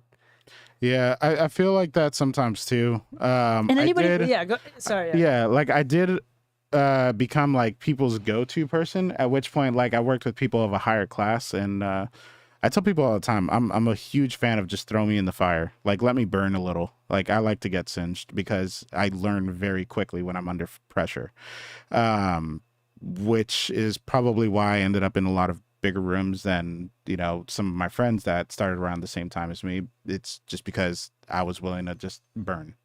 If I crashed and burned, it wasn't really the end of the day for me. But because of those opportunities, I got to work with like people like Alice Cooper and all them through like working with oh man, I'm forgetting his name. Other big name. Yeah. Basically a big time producer for like the rock scene and everything when I first started out. And the cool thing is like, because I was a guy that was into rock and played in bands, like that was a perfect opportunity for me to be like the actual like I was his assistant engineer, but there was no head engineer. I was the only engineer. But because of that, I was recording drums, I was time aligning, I was doing all these kind of things that I'd never done for anybody before, but that was his standard. And because of that, it really pushed me to learn things that I've never seen anybody else do, things I didn't even think were an option to do. Part of these assistant gigs and like being somebody's personal engineer sometimes makes it to where it's like, yo, there's literally nobody else here for them to call. You are the call, so you have to know this. You know what's interesting is that I've never met someone that has history of assisting for someone big even that has been like, yeah, you should assist. Yeah. They every single one of them has always said, well, if you're making a living from it, you don't need to assist. In fact, I wouldn't. Yeah.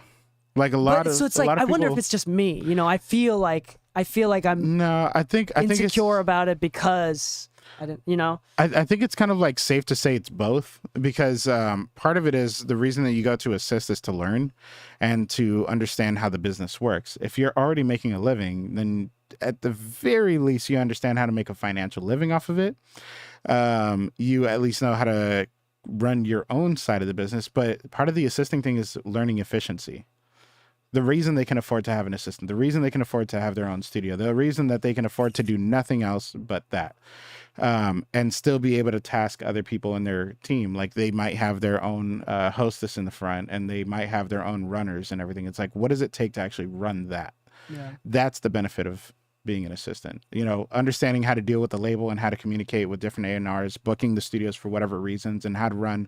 Like when his name was Greg Hampton, I remembered it after the fact, but I remember we had a session where 3 sessions were running at the same time at different studios, and he left me at one studio to hop to the other 2 to make sure one studio was recording drums, one studio was recording vocals, and the other studio was recording guitar rhythm and leads, all on the same day, because we were working on a label deadline and everything. And part of that is like learning how to actually manage those expectations, how one person can actually oversee 3 different sessions going on for one production on the same day, and how to like organize everybody, make sure that everybody's hitting the mark that day. You know, all the money that's being invested, where is it coming from? How is it being invoiced? Where is your role, and how do you fit? I think that's what I got out of like learning to assist. Yeah. You know? So what is your number 5? My number 5, it's kind of funny. I had a 1 extra in case I needed 1 extra in case there was overlap, but it kind of ties into itself anyways. I argued value of price with a client versus negotiating a happy medium. I think part of what makes this industry work is just communication, like we've repeated multiple times, right? But part of that is also like, I can't really afford your rate. And I hate to say it, but there's a lot of people that probably can't afford your rate, whether it's expensive or not. Like even at $200 per mix days, we were finding people trying to lowball us at $100. At 2,000, you're going to see people trying to offer you 1,000. You know, it doesn't really matter. You're going to see it at every stage. But there's a method of communicating with people that's effective, and there's a method that just drives them away. And a lot of times I spoke with yes, but, and only later in my career did I speak with yes, and. The difference being that with yes, but, you're defending. But when you say yes, and, you're explaining the reasoning and giving the logic behind it. It's like your mixes are $500 per song. Yes, and the reason for that is that I have assistants that I need to pay. I actually have quite a bit of projects that I have to schedule out. In order for me to actually take this on, I can't really do it for a lesser rate, as that would not only take food out of my assistant's pocket, but I would now be likely to do a disservice to you. I put so much attention and detail to it that the only way I can really make sense of it is if I can dedicate a certain amount of time to it. But if I were to lower my rate, I'd have to like dedicate less time to try to compensate for it and everything. And it's just doing a disservice for you. So the reason it is because I just don't want to do something at a lesser value for you. Yeah. You know, yes, and explains the reasoning, and you're agreeing with them. Yes, it is expensive, and let me tell you why. But when you say yes, but the reason for it, it's like, yes, but I want more. Yeah. I want more. It's not that I'm doing anything for you. It's because I want more when you say but. So Interesting. Yeah. not that's a being good able way to of find a looking at it. happy medium, it's like, yes, and the reason for it is this and that. It's like, cool, well, I can't really afford it.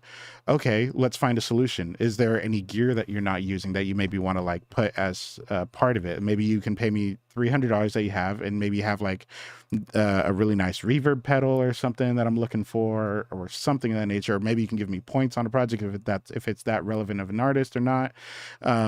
Like if you're, and I hate to say it to most artists, but if you're at a point where you're only getting 1,000 streams, offering points is like offering a mint. It's nothing. Yeah. Yeah. It's nothing. It's not really much, but there's always a solution. There's never really a problem as long as a solution exists. So if the problem is your price and things of that nature, you don't have to argue your price. You just have to find a solution.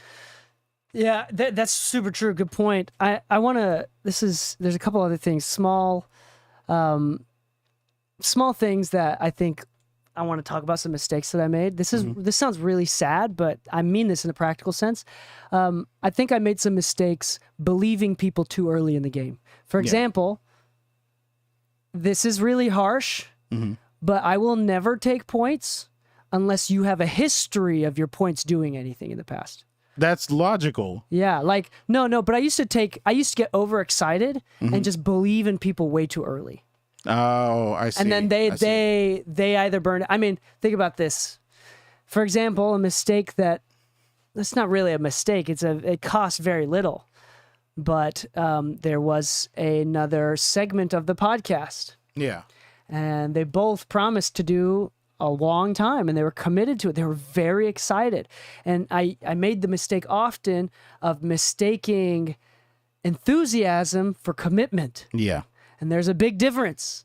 And when an artist comes to me now in my time in my career says, but I'm one song away from blowing up, bro. When I was younger, that meant something. Yeah. But now I don't give a flying fuck. Yeah. I hate to say, but like that enthusiasm is beautiful at a beginning stage of our career. Yeah, because if you're not going to respect me when you're broke, you're definitely not going to respect me when you have money. Exactly. Absolutely not. Exactly. So I wish that not that I was too trusting, but I wish that I wasn't so easily convinced by enthusiasm. So, By the way, that segment, 19 episodes they gave up completely.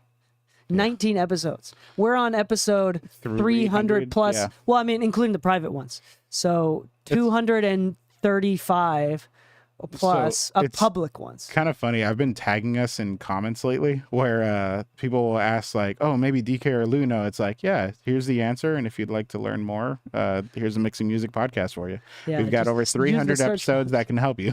So use the search bar. But I mean, yeah, I wish, and this was even with the assistant, I briefly touched on it. The one who fucked up so badly that him and I both got 3 death threats. The reason why we got those 3 is because he fucked up so bad. I was the one that was trying to pass him work when we first moved to LA. He fucked them so badly that they came to me as the person that recommended him. Yeah. So, and you were very there for these situations. You remember that situation. I wish, and I had known these people for so long. They were very super enthusiastic, happy-go-lucky. Quite frankly, some of the dumbest people I've ever met now in retrospect.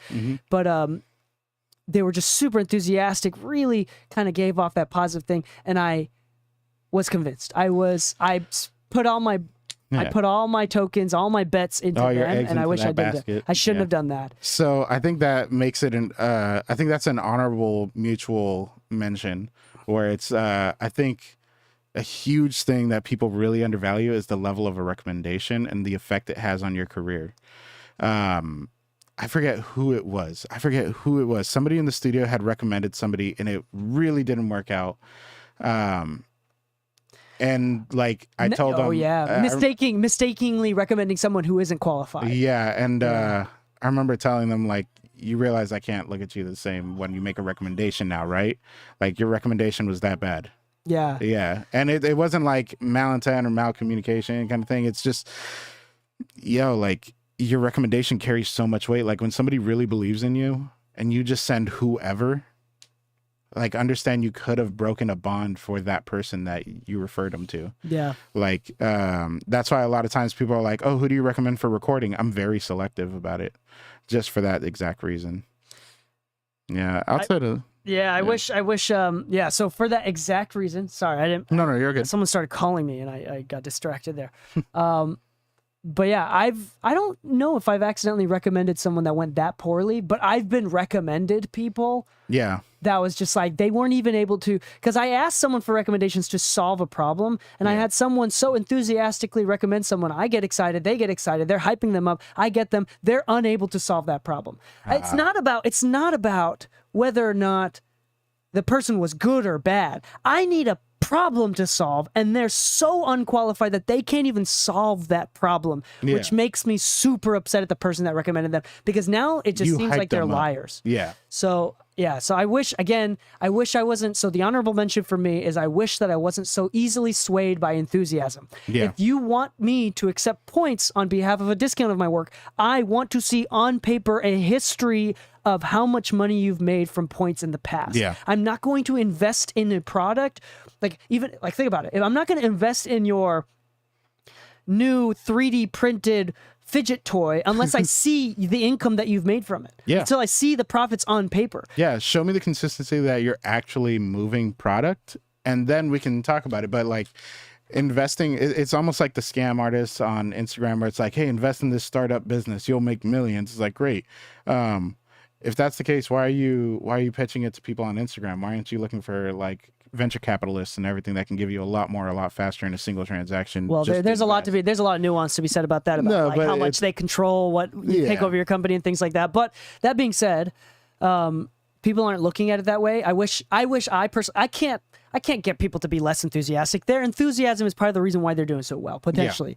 But I wish that from the beginning, I was too easily swayed by enthusiasm. Now I could be borderline not enthused enough. But the point is I'm safer now. I haven't been burned.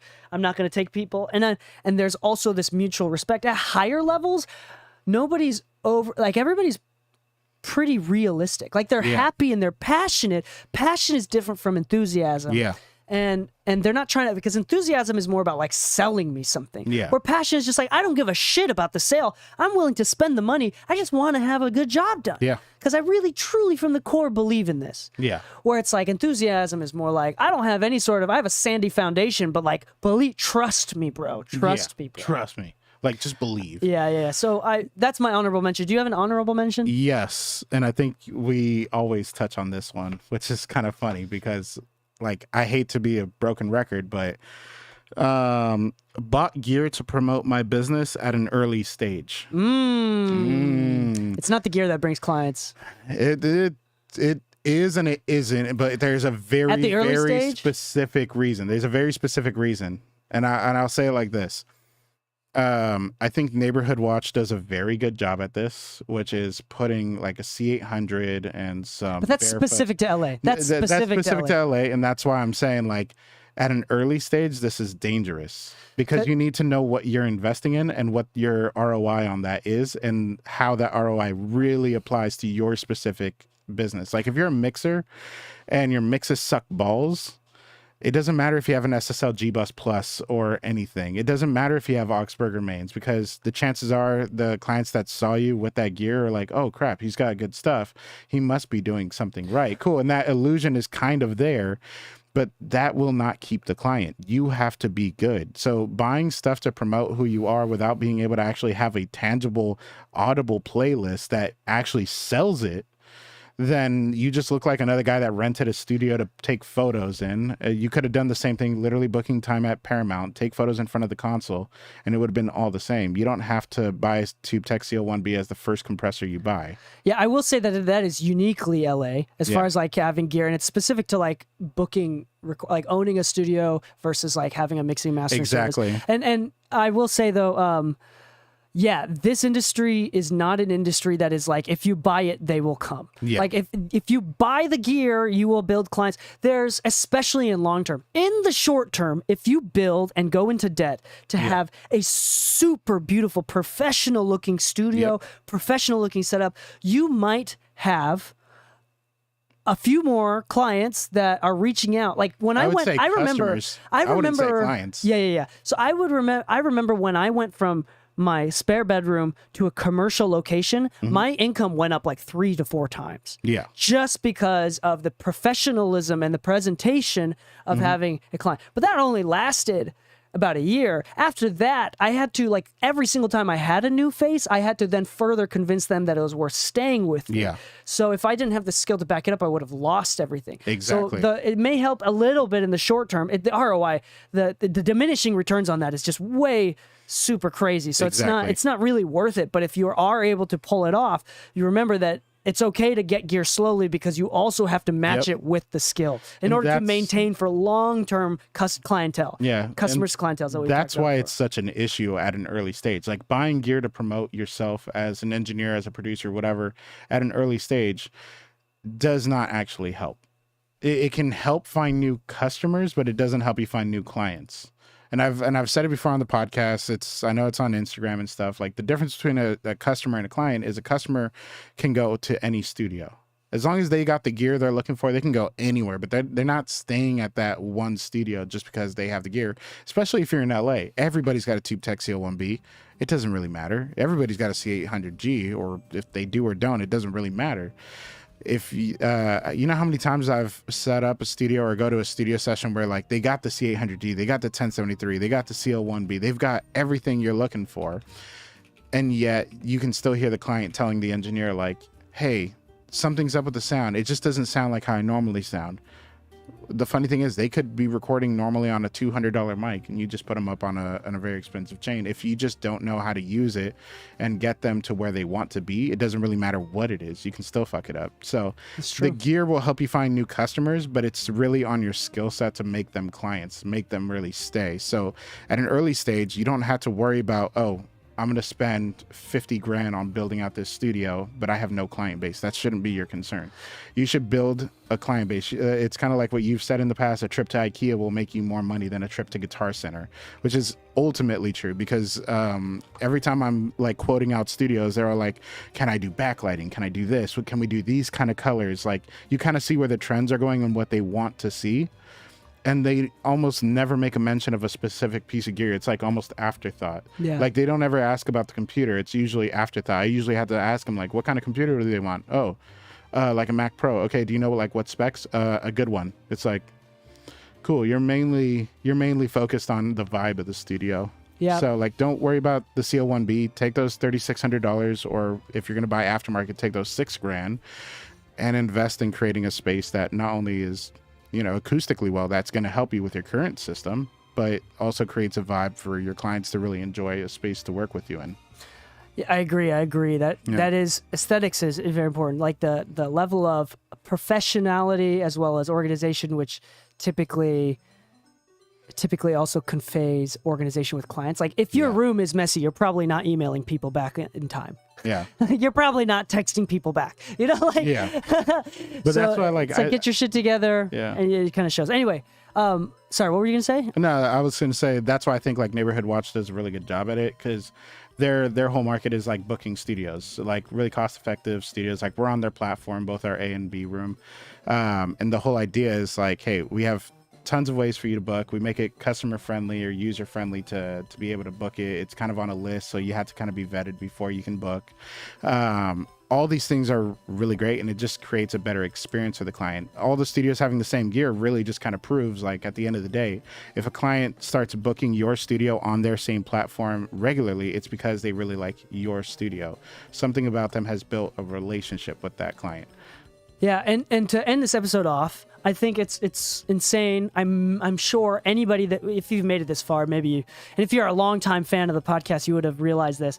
But this podcast is all about educating you and helping you set expectations for the real world of audio engineering. So if you're pursuing this as a hobby, this list may not be like, if you have a day job and you just do this for fun and you don't care about getting paid at all, maybe this list wasn't very helpful for you. But I will say, I want to point out for those that are newer, and this is the first time you've listened to any episodes, I want to re-emphasize this. If you are trying to build a career in music, both Lou and I have been doing this full time since we were in our mid to early 20s, right? So this is, I think that we're definitely in the top 1% of all engineers across the world, right? Easily. And I want to say that the way to get there is not gear. None of our regrets and mistake is, I chose the wrong DAW. I didn't get plugins soon enough. Yeah. Or I didn't get an external preamp and recorded with an external compressor fast enough. None of that shit actually matters, even in retrospect. No, but in fact, our mistake is Lou's fifth mistake, or the honorable mention was, he thought it mattered more. It mattered too much.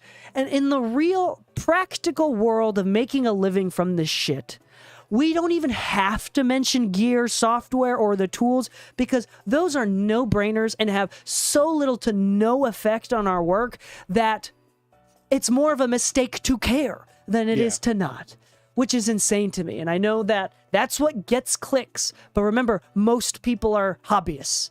And this is something that's really, really brutal.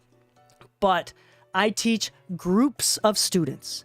Most people, if you look around, most people, they say that they're really wanting to do this. If there's a group project, one person in the group does all the work still, even if everybody in the group is like, I really want to do this. It's not that hard to be better than everybody else. You just have to be a little bit more on the ball. Like, you have to answer emails a little bit faster. You have to be a little bit more efficient. You have to care a little bit more. It's not that hard to do well with music as far as from a self-awareness perspective. And most people think it's about the DAWs and the plugins. Well, I'm here to tell you, as a professional, as the guy that has what you want, a full-time career mixing and mastering, I'm going to tell you right now, I've never talked to anybody at my level and beyond that has been like, it was the tools, it was the plugins, I wish I used Pro Tools faster, I wish I went to school, or I wish I didn't go to school, I wish I did blah. Those are all so superficial, and in the long run, don't matter at all. Ever. And in fact, it hurts you. So I think I want to end with that. Shout out to our sponsors, Tegler, Autotune, FilePass. Again, go to mixingmusicpodcast.com. We have discounts. We have, for all of these products, we don't recommend you products like FilePass if it didn't make us money. We don't recommend you Autotune if we didn't have a discount for Autotune or whatever. Like, the most common mic we use is Lawton Audio, and we use them literally today we're using SM7Bs. There's one under repair right now, but that's mine. Realistically speaking, we don't recommend use what stuff. we like. Yeah, we don't recommend stuff unless we like it, and for me, unless it makes me money. So FilePass has genuinely made me money, which is why I recommend it. MixingMusicPodcast.com. Go to resources, check out our sponsors, and if you like this episode and want to hear more like this, make sure that you leave a 5-star rating. Not just a rating. If you're on a platform that allows for a review, tell me what episode you liked and why you liked it, so we can make more of those episodes. As well as a couple sentences is going to help boost our podcast on that platform. So we thank everybody. We see the numbers going up. We thank everybody who's taken the time, so courteous to take the time, and so selfless to do something like that for us. We're grateful for any sort of return of investment in that sense. So appreciate y'all. We love you. Happy mixing, my friends, and stay saucy. That was a fucking long episode. Yeah. Well, it was 5 things each. Bathroom break. Let's do another one. Bathroom break. 5 things we did right? No, not yet. We're gonna do that next time. I was thinking we do the episode about 5 pivots. 5 times we've pivoted in our career. Pivots. I've pivoted plenty. Yeah. I'm gonna pee real quick. Cool. Well, he pees. What's up, y'all? Let's see. 5 points in which we've pivoted. Let me see here. Pivot points. What can we do? But yeah, what's up, y'all? Hope you guys had a good weekend and everything. Honestly, I ran 2 concerts and then took Sunday completely off. Just went around. But let me know, what did you guys do? What did you guys get into for this weekend? But let's see. Pivot points.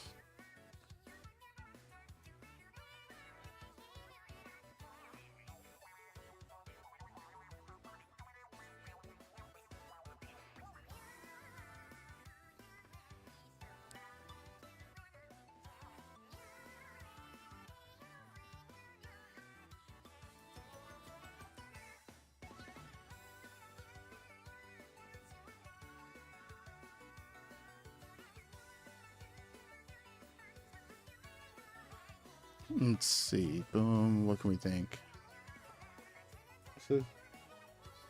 Driving for Amazon right now. Yo, that's actually dope. Like, honestly speaking, I've kind of noticed how like we have like more Amazon stuff popping up in the North Hollywood area, and I'm kind of curious if they're gonna bring in like the same day delivery like they have in like different states. If they can do same day delivery in LA on the level that they have it in other states, I'd probably use Amazon a lot more. Not gonna lie, that's actually a really super cool feature. Let's see. Let's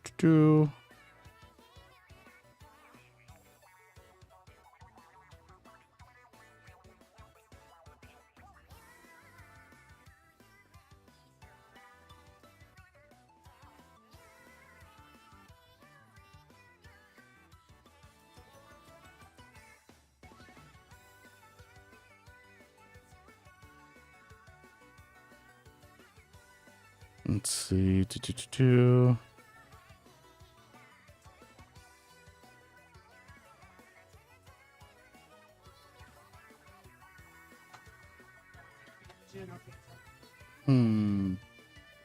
What else? Imagine it's after I pick up and drop off kind of.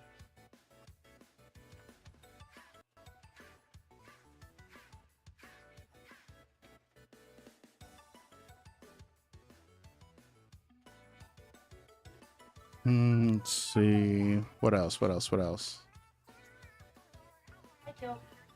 Thoughts on Utopia? I can't give you any thoughts on it because I maybe heard it in passing once. But I don't think it's fair for me to give any opinion because I haven't really been a Travis Scott fan like ever. Not to say he's bad or good, just I'm not very familiar with his work, so I don't want to say anything and then be like completely outlandish. I like his sneakers. They are nice looking sneakers. Gotta love the sneaky OG deets. Travis ones.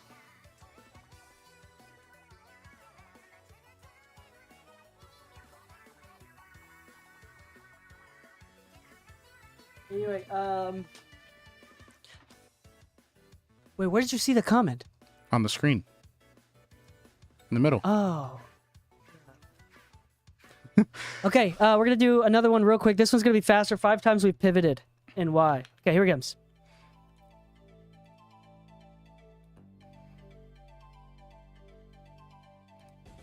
Nickname? Too late. We're already started. Lingerie Lou. Hello and welcome back to the Mix of Music Podcast. I'm your host DK, and with me, as always, is my lovely co-host. Well, you said lingerie Lou, but maybe we'll just go like Lou. Lou. Just keeping it classic. Either I'm like somebody's Uncle Lou that just like doesn't really do much. No, we're just gonna stick with Uncle Lou. Uncle Lou is good. Uncle Lou. Uncle Lou. That's creepy as okay. Anyway, yeah. It's like, am I on a registry? Oh no. I'm teasing. All right. Well, welcome back to the Mix of Music Podcast. This is the podcast where we help you make a full-time try to pivot into a career with audio as an engineer, maybe even as a producer. yeah, we help with hobbyists. Sure, we give technical thoughts for hobbyists. If you want more technical mixing, mastering tips, you can go to mixingmusicpodcast.com/exclusive for the exclusive episodes, which are always techniques to use while mixing and mastering. For $4 a month, or $40 a year, you can get 3 times the amount of episodes every single week. Once again, that's mixingmusicpodcast.com/exclusive. Today is another one for your career. This, I think, is really important. Suggested topic by one of our assistants, James Parrish. Shout out to you again. He was the one that recommended the 5 mistakes, the 10 mistakes that we've made in our careers. This time, we're going to talk about different times that we've pivoted in our lives, in our careers, and how that's affected our careers in general. I think that there's lots of takeaways from this. I think that you may be considering pivoting. You may be considering moving away from different things or moving towards different things. And so I want to talk about that. I'm going to start off first. There was actually, I pivoted a bunch of times, and it wasn't until a few years ago that I officially, no, even then, the last few years, I kind of did like small pivots, but I had a couple major pivots. The first pivot was when I decided to do music. Yeah. I don't know about you, and I know a lot of people that do this for a living, they knew, and since they were like 5, like, I was called to do this, I was born, God told me, whatever. For me, I didn't realize that I wanted to do music. I actually wanted to be a therapist, a psychologist specifically, until I was about 19. I was sitting on the toilet, and I had an epiphany that I realized I wouldn't want to talk to people and be a human garbage can for money. Yeah. For free. Sorry, for free. I wouldn't want to do that for free. And for some reason, I was just so weird. I was in a weird mood that I thought, if I was helping people for money, I'm not, and not for free, then do I really care about helping people? And then I thought about the things that helped me, and I remembered how much music helped me emotionally when I was young. So I pivoted. In that moment, I decided for sure I'm going to make music work no matter what, because it is for me, a scalable way of helping people overcome their troubles and problems. It's very scalable. If I can help make positive music in this world, or even if it's not positive, even if it's something angsty or angry, it's like that. Those are important feelings to acknowledge as well. Yeah. Music is therapy for many, many people, including myself. I would go as far as to say music saved my life multiple times. And for me, that was my first major pivot. Do you remember when you got into music? I do. And it's kind of Did you weird. always wanted to do music? What did you want to do? So I remember being the 5th grader, like memorizing song lyrics and everything just because I really liked it. And it's kind of funny because I always like lead back to Anthony Hamilton. He was like the first one that really popped out to me. But it's one of those where like I started wanting to go to school for music, like music focused, like private schools. So you knew from 5th grade? Yeah. That I was that into music. Like I started learning how to play trumpet and all that kind of stuff. I sucked at it. I'm not going to lie. I was a really bad trumpeter. Like if you ask me to press my lips together and squeeze, I can, but it's not going to be very good. That's so interesting. I feel like I've always liked music too from a young age like that. But I just didn't even consider it as a career option. Yeah. It's more like, I like music. Haha, that's fun. I didn't think it was gonna, I didn't consider it a career. Yeah, like in 10th grade, I was taking like guitar lessons at Ramona Hall with, I think his name was Raul, was my guitar teacher. So you wanted to be like a rock star. Like you were Not ready. a rock You were star, thinking about, but- you were thinking yeah. about a career at the age of 5. Like this is my dream job, is to do Not at music. the age of 5, 5th grade. Sorry, 5th grade. Yeah. You were already thinking to the level of career. Not just Yeah. like something that I really like. It Yeah, was it's like I want to be educated in this. Yeah. Which kind of brings it to my first pivot point, which was like, you know, in high school, I played Battle of the Bands and stuff like that. And I started learning like the dynamic of playing in bands and things of that nature. After high school, we were playing shows and doing as much as we can, to the point where like we got opportunities, and we lost some opportunities because we just didn't have recordings available. So one of the pivoting points for me was, after spending so much money and time selling my gear and stuff like that, trying to afford to be able to like record and do things properly, after trying to plan our own events and everything, I actually opened my first studio.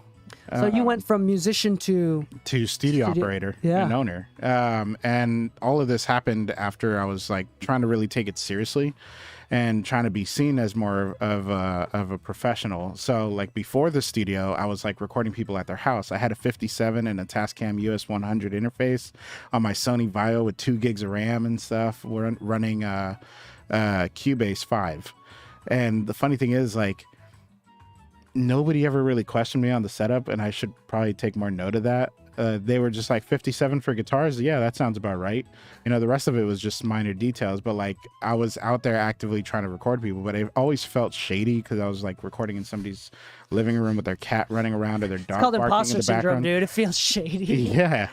But like the first pivot was like, I feel like I need a studio because when I go to big studios with my clients, they're much happier. They feel much more confident when they come to my broken window garage to record. You know, they don't seem very confident and seem to ask a lot of more questions about like, are you sure you know what you're doing? Are you sure? And obviously I was young. I was like 21 when I opened my first studio. So no, I didn't know what I was doing.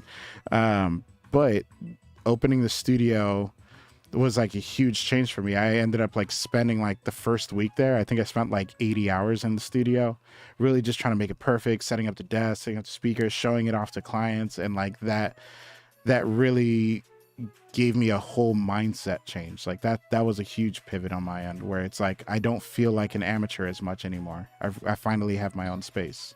Yeah. Yeah.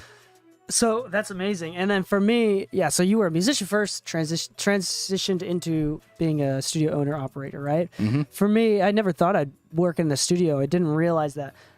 When I decided to do music, I wanted to be a rock star. I said that out loud. I like did affirmations every single day. I made my band do it too, and we were like a funk band. I had 8 people in my band, including myself. Yeah. 1 guitar, 1 keys, 1 bass, and a full horn section.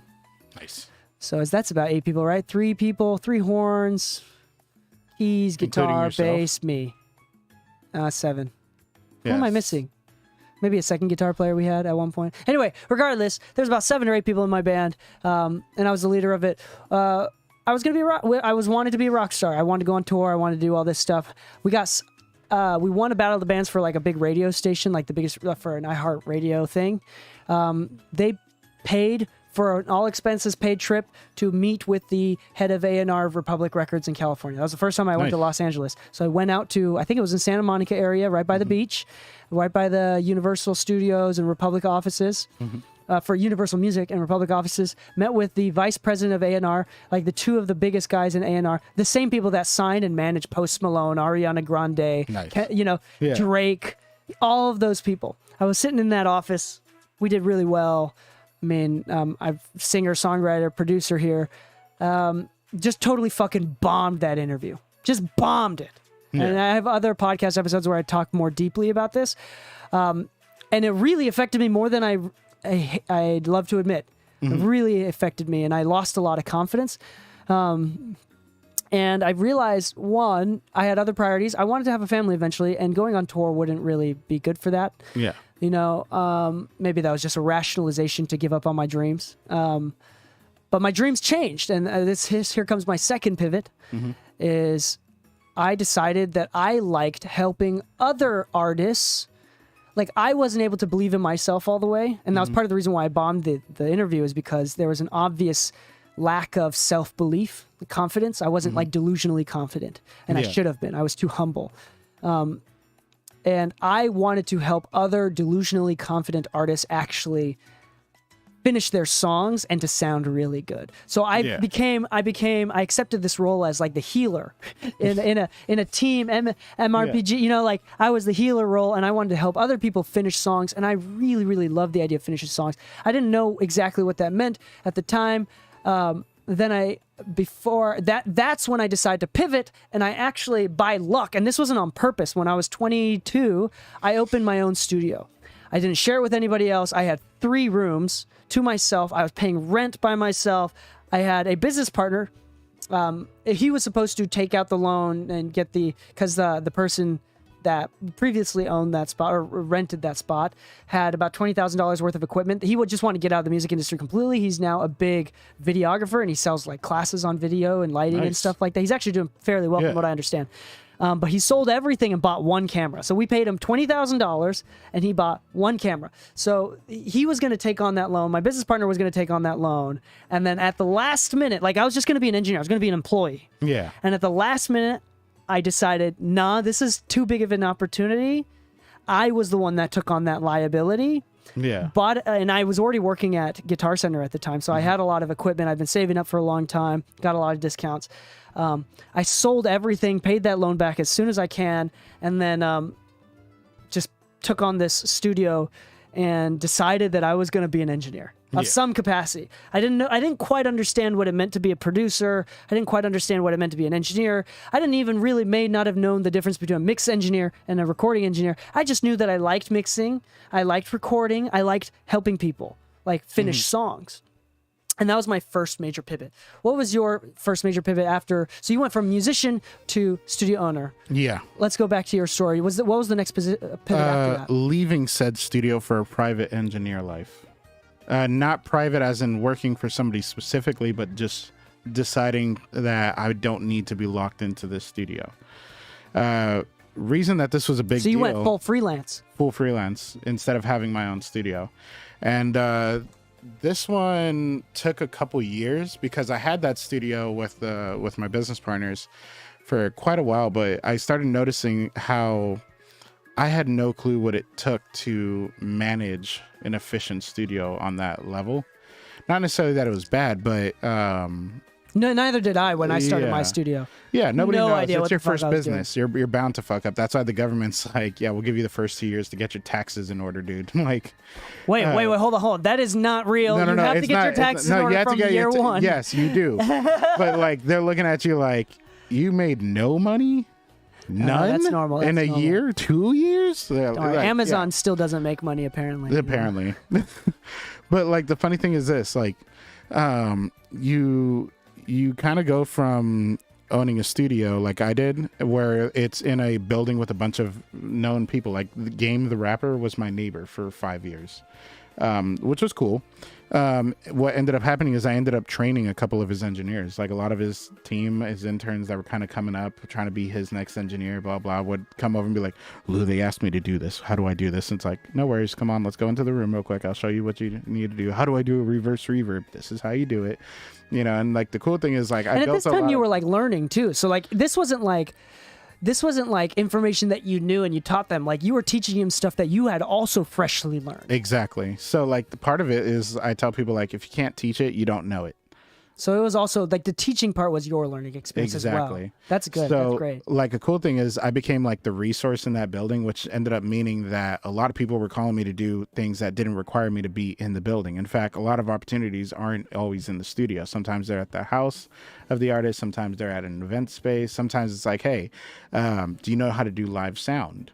It's like, yeah, it's like, listen, we're doing a couple shows. Like, we need a front of house engineer. Can you do it? It's like, yeah, sure, I can do that. So I started realizing that there was more opportunities than the studio alone could provide. But the relationships I built at that studio were what was funneling that.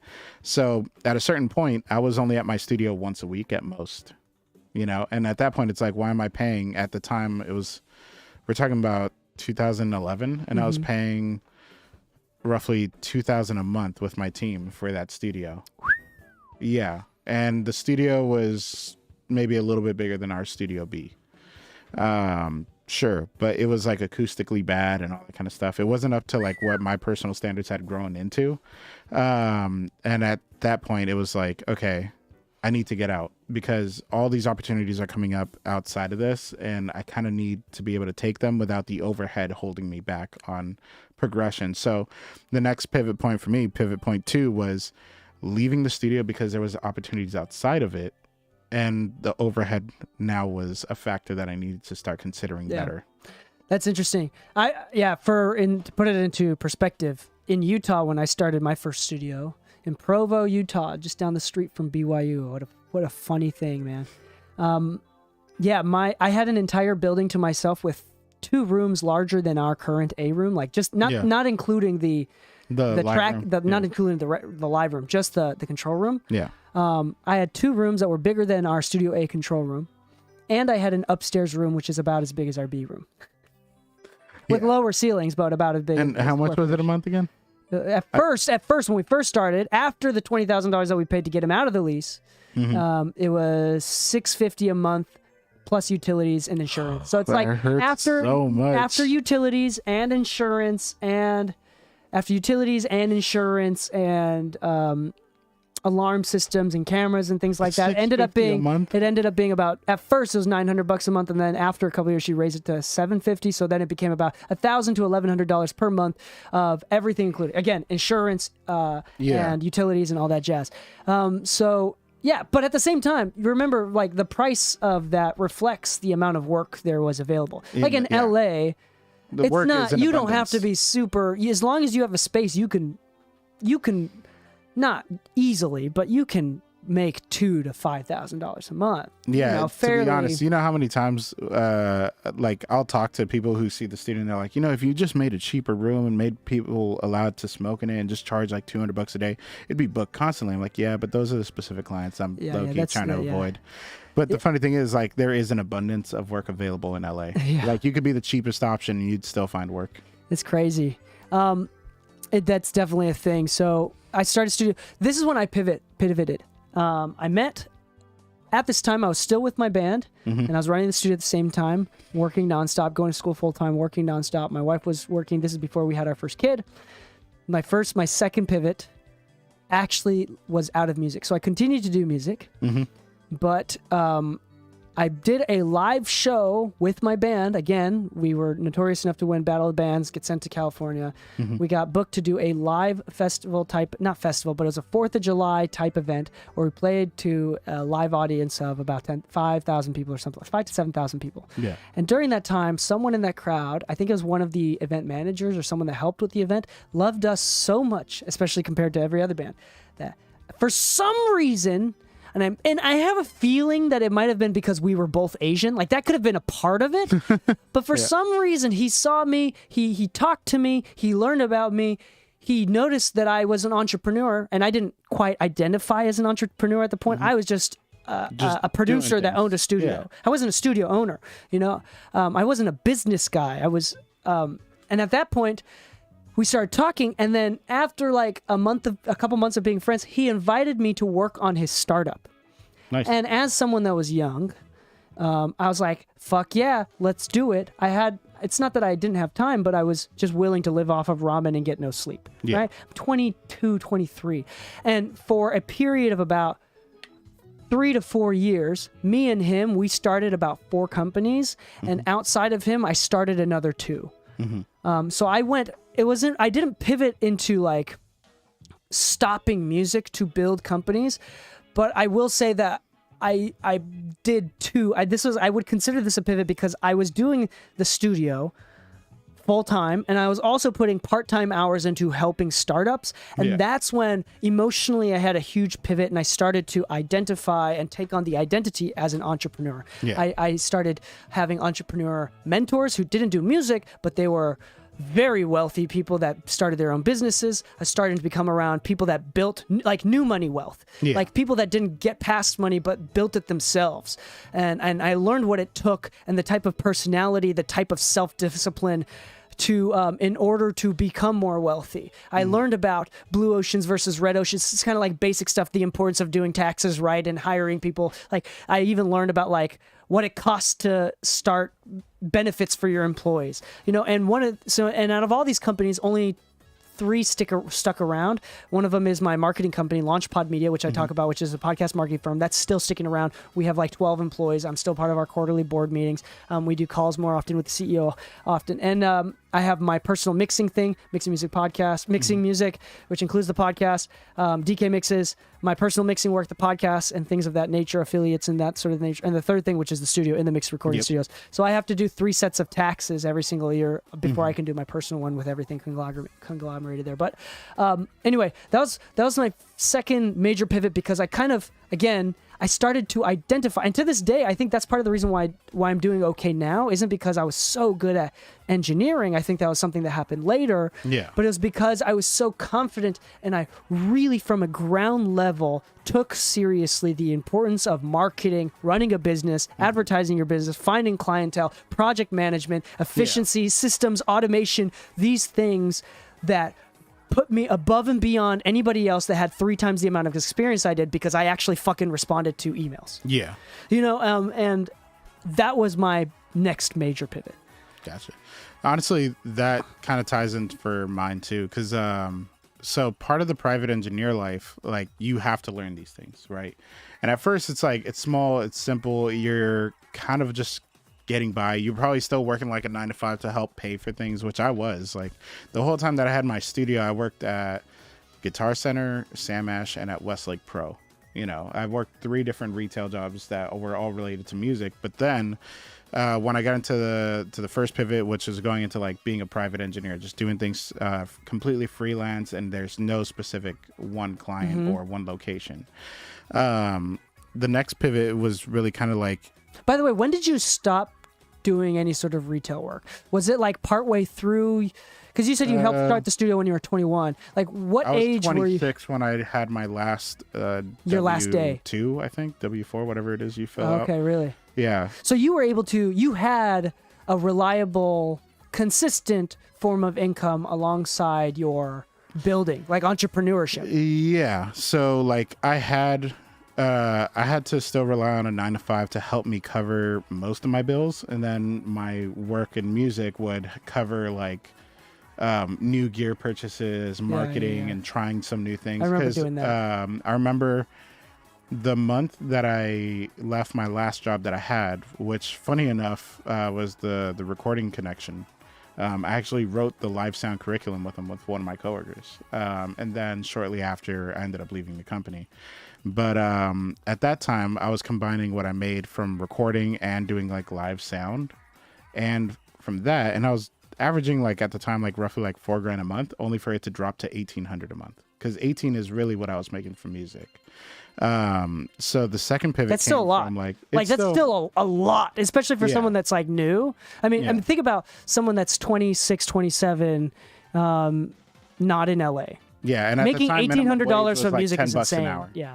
Yeah, minimum wage at the time was like $10 an hour, that's and I was a lot, averaging like 20 an hour. But the second pivot was really just kind of like finding what it meant to be a private engineer and how to scale upward. So one thing was like, I love recording and I love doing that, and I'd rather do this all the time. So I'm recording, mixing, mastering for all my clients from home or from wherever we're booked at, right?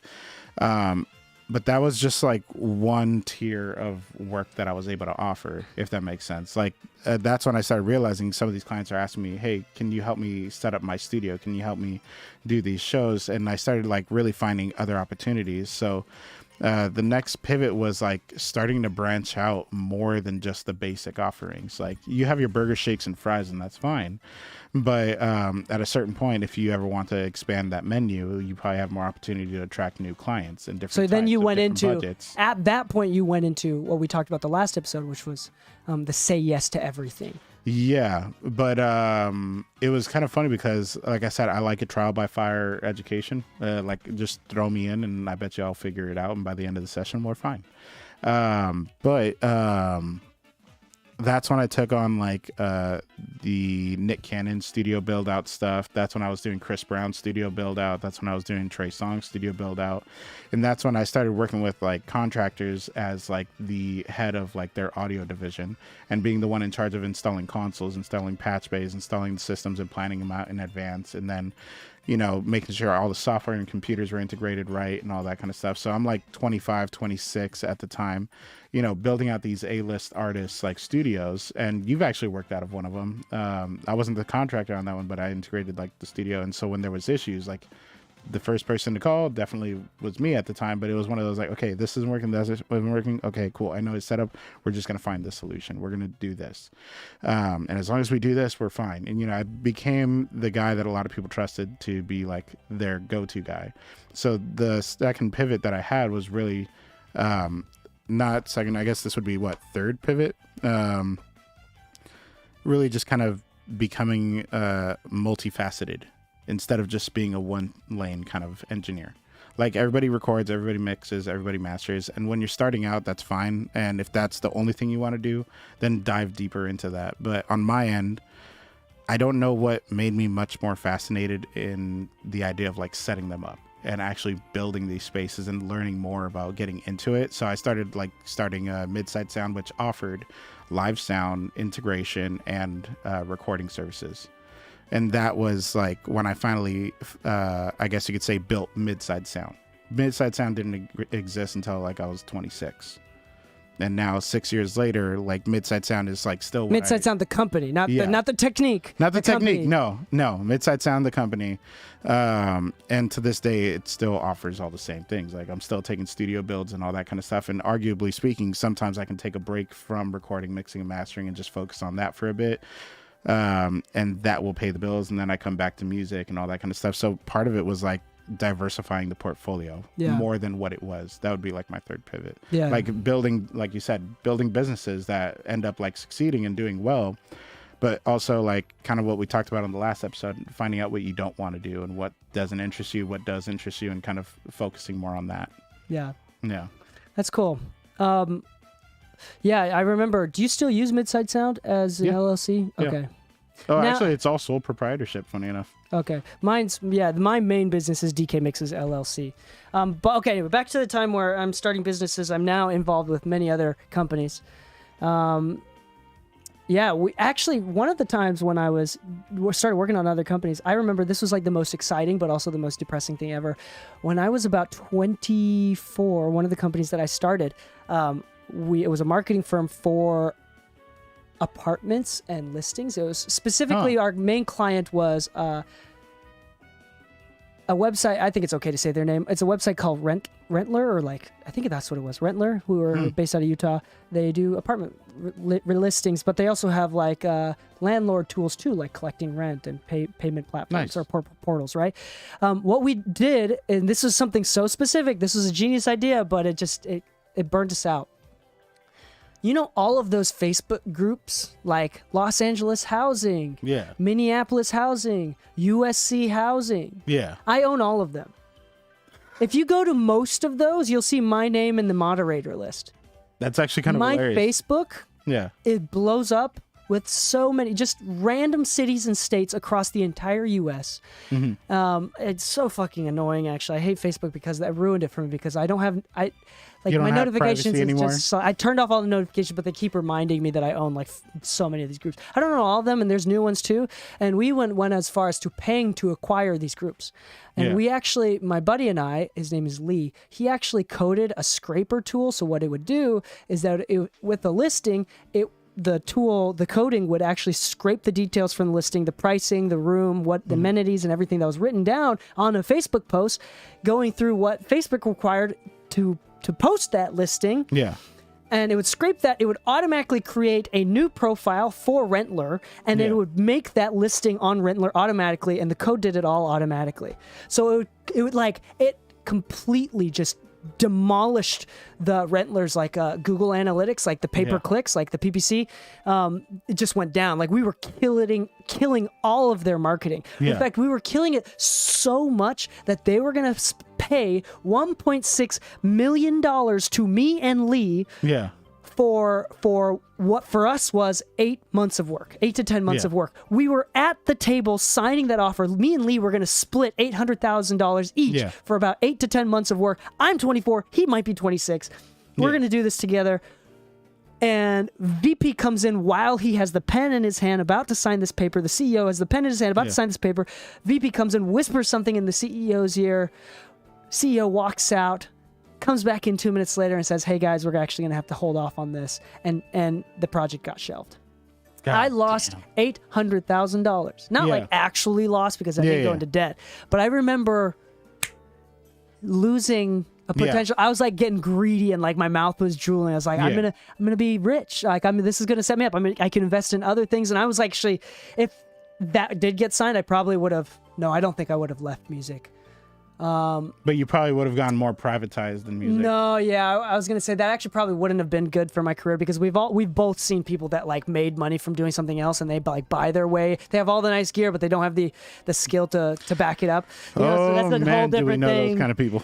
Yeah. And so like, there's this thing where you don't charge enough, but you charge. It's like it's this weird thing that actually isn't that helpful. It's actually good to build your gear list and to build your amenities and to build your skill and slowly. That's like a good thing, actually. Anyway, so that was one experience that has nothing to do with the pivot. Anyway, so I kind of, while I was doing my Cold House studio, which is the studio that's still running in Utah, is going all this time. I'm spending 40 easily 60 to 80 hours per week doing this while going to school full time and doing about 10 to 20 hours per week building these other businesses. Okay. I pivoted from those businesses. I did a lot of pivots between businesses because one business got shelved, another business started. We actually had one called Home Slice. It was actually going to be slice of pizza at home. It was going to be like home equity sharing, so you can sell home equity as stock. So you can sell up to 45% of your home equity, so you keep majority. So it wouldn't be timeshares, but people can invest in your real estate. And if you sold your house, they would take a portion of that money. But it didn't work. There's a lot of legal obligations. There's a few other companies that were trying to do it. It was way too many loopholes, and it would have costed way too much money and lawyers to actually figure out. Yeah. Fantastic idea. I didn't know if you knew this part of me. Anyway, so I did this thing. It got shelved. Then I was like, me and Lee, we were kind of like done. Like, it's like, dude, we kind of both burned out. I was going to focus more on Cold House Studio. This is my next pivot. I then went to Mix with the Masters. I decided I'm going to take, because I'm still doing music for school for music, I decided I got an internship for Mix with the Masters. And I got accepted to Leslie Brathwaite's week-long seminar in the south of France for Mix with the Masters. I got school to accept it as intern credit. Yeah. And so they paid for the trip other than the flight. So I paid for the flight. They paid for the fees for the seminar though. And I went out for a week, had the craziest, and again, I've had many episodes where I talk about my specific experience with Mix with the Masters, but at that moment, I learned two things. One, I'm way better at music, and all of those hours that I've been dealing with clients and working, trying to build a career with Cold House, paid off way more than I thought. And this is crazy because I was super insecure because I was good for Utah, but I didn't realize that meant I was good globally. Yeah. Does that make sense? Like, I was good objectively. And it was the first time that, like, Leslie gave me the permission to, like, believe that I was good. Yeah. So all of a sudden, like, my cares and my insecurities just vanished because of Leslie. I also decided that I like mixing more, hence I went with the Mixing with Masters. I kind of had that feeling, but I was still offering everything else. As soon as I got back from Mix with the Masters, I stopped recording completely. And every time someone asked me to record, I'd be like, why don't you record from home? I'll help you buy a mic. I'll help you set it up, because it was more fun, and I made more money per hour if I just mixed. Yeah. So, like, what I did is I lost a lot of money that year, but I pivoted to completely mixing. Only mixing. And that was not that long ago, actually, in retrospect. It was only 4 or 5 years ago that I switched to completely mixing, nothing else. And then at that time is when, well, it was before I left for France that LaunchPod Media happened. So my buddy Johnny, who's the CEO, he's like, DK, we've seen your work. We've seen you doing well with the studio, which people kept seeing me running a studio as like an authority of like, this guy knows what he's doing. I guess because it's like such a stupid business with so low margins that like people are like oh, if this guy can make this thing work, he can make something that's actually profitable work. So anyway, me and two other guys joined forces. We did LaunchPod Media, again, still going to this day. It's a podcast marketing firm. I got back from France when I decided to do this. All my insecurities are gone. I realized that I was good at what I do. I had confirmation from multi-Grammy winning Leslie Brathwaite, who basically just said I was good. And then and I was ready to just do mixing. And at the same time, this podcast company started. I was the only one out of the 3 owners of the company that didn't have a podcast. So I decided to start mixing music as an experiment for the company. Like, it was like I didn't know anything about podcasts at the time. I didn't really listen to podcasts. I was just like the guy that knew audio. And I was like, okay, in order to kind of understand how these algorithms work, I can help, and even help LaunchPod prove their theories and do experiments to see how we can force the algorithm to boost my show. Hence why we were I was the number one new show in music, tech, and hobbies. That wasn't an accident. That was LaunchPod Media Marketing. Why we have over 750,000 downloads to this point. It's insane. By the way, we passed 750,000 downloads. $750,000 mil. Yeah, and then it was that time when I realized, okay, I'm no longer gonna be insecure, and I talk a lot more about the details of this. So I pivoted into podcasting alongside pivoting into mixing, alongside pivoting into this LaunchPod Media. And LaunchPod Media to this day was the last, well, as of this point, was the last non-music company I ever invested into. Yeah. And I'll go into my last pivot in a minute here. Cool. But do you have any other pivots that you want to talk about? Yeah. Opening In the Mix Studios. Oh, yeah. Yeah. So for me, this one was more significant for me, and it will tie into the last pivot.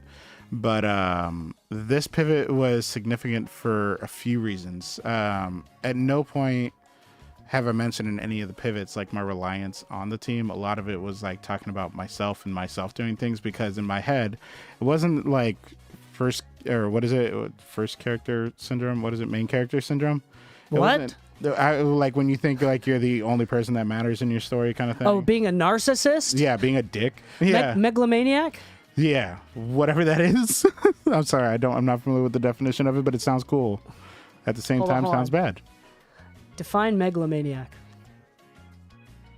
As a noun, megalomaniac means a person who is obsessed with their own power. Do you want Ooh. to hear the remaining one? Okay, I definitely wasn't that. Someone who's just fully, totally self-obsessed with yourself. But themselves. on my end, it was one of those where like I always kind of learned like you can't lead a horse to water. You can lead a horse to water, but you can't force it to drink, right? And it proved very true many times when I tried helping people. Kind of like how we talked about in the previous episode, where like a lot of people are very, I guess, inspired and eager, but not a lot of them have follow through. And then, to this day, it's a challenge that I have to like find people who actually have like a real committed follow through. It's that is something that is not in abundance. So when you find people like that, you hold on to. Yeah, we talked about that in the last episode too. Everybody says that they want to do music or they want to make a living from Yeah. music or they're really passionate about it. or but anything. But you put them Yeah. in a group project, only one person does all the work. Yeah. So I always found myself as like the person that was like, even when I played in bands, when it came to like promoting shows, putting them on, getting paperwork from the city, I was always kind of left alone with the work. But because of that, I've always kind of like just then subscribed to the idea, like if I don't do it myself, it's probably done wrong or half-assed or something, so I just was always okay doing everything myself and putting myself through that stress. So when we started in the mix, it's not that like I never saw you as like a helpful resource or anything, but I was ready to be like, okay, I'll set up the studios, I'll do all this stuff, and I'll just throw as much as I can. I don't have to ask for permission. I don't have to ask if you can help, because either way it's going to get done and we're going to do well and we're going to do fine. But there was a point where I had to learn to rely on my team. This is really interesting. That was my challenge. This is really interesting because, okay, so 2020, January 2020, we met for the first time. Yeah. We opened the studio August 2020. That was August 1st was the first official So date. January to August. Yeah, that's Yeah. crazy. Think about it. We've been in business together 3 years. That's crazy. But yeah, it was really interesting because it's funny that now that I hear you say that, because in my mind, I thought I was going to be the one that was going to do everything. Yeah. But in reality, like, because you had a unique experience in helping run a studio. Yeah. You were not just the engineer, but you helped run a studio, which is unique in LA. Yeah. I mean, it's pretty normal for anywhere people outside to, of LA. like, work in a studio. Yeah, because usually the engineer, the head engineer is also the owner of the studio. That's pretty common anywhere else. But in LA, that's a unique experience.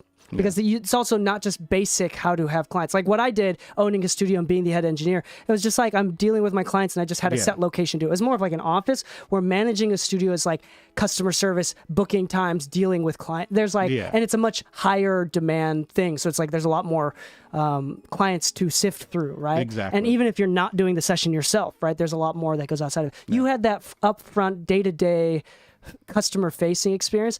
And then from my personal experience, which was unique, is I knew how to build websites, how to market the company, how to Which is something I had no clue on. how to do taxes, how to do the finances, how to, overhead and paying stuff, 1099s, all that stuff. And then together, and we never actually verbalized it. Like what we should, to be honest, this is a mistake that we made. What we should have done is sat down and put it on paper. Here's what your role, Lou, is. Yeah. Here's what my role is. But I think that we both didn't know how we were going to fit with each other. And Yeah, for some it was reason, still we never, very new for each other. Yeah. Like I think we signed our paperwork for the LLC while we already had the studio. Yeah, and so like I think now in retrospect, I think we're really lucky because we both naturally pivoted into you are the day-to-day guy. Yeah. I am the back-end guy. Yeah. And I think that our work is equal, but yours is just different. Exactly. And that's where like I kind of like think about it when I'm That was like, so lucky though. It's so lucky that it worked out that way. That's why the pivot was so important to me, because it's not bad if you do a lot of things on your own, and if you have the ability to, then why not? If you're trying to be cost effective, right? But the issue was never really that on my end. It's just I never really met a lot of people that had the same push and like want to like. Are you complimenting me right now? Is that what's happening? You are getting a compliment. Holy yes. shit. But, like, put it this way, like Man to man, dude, that never happens. Men Good. don't compliment men, dude. But like it kind of comes down to the idea of like, that's why I always tell people, like, if you find somebody good that you can trust, keep them around. Like, you may not always agree on everything, and that's actually better. because you shouldn't agree on everything. At that point, it's a waste of time. You're just looking in the mirror. Yeah.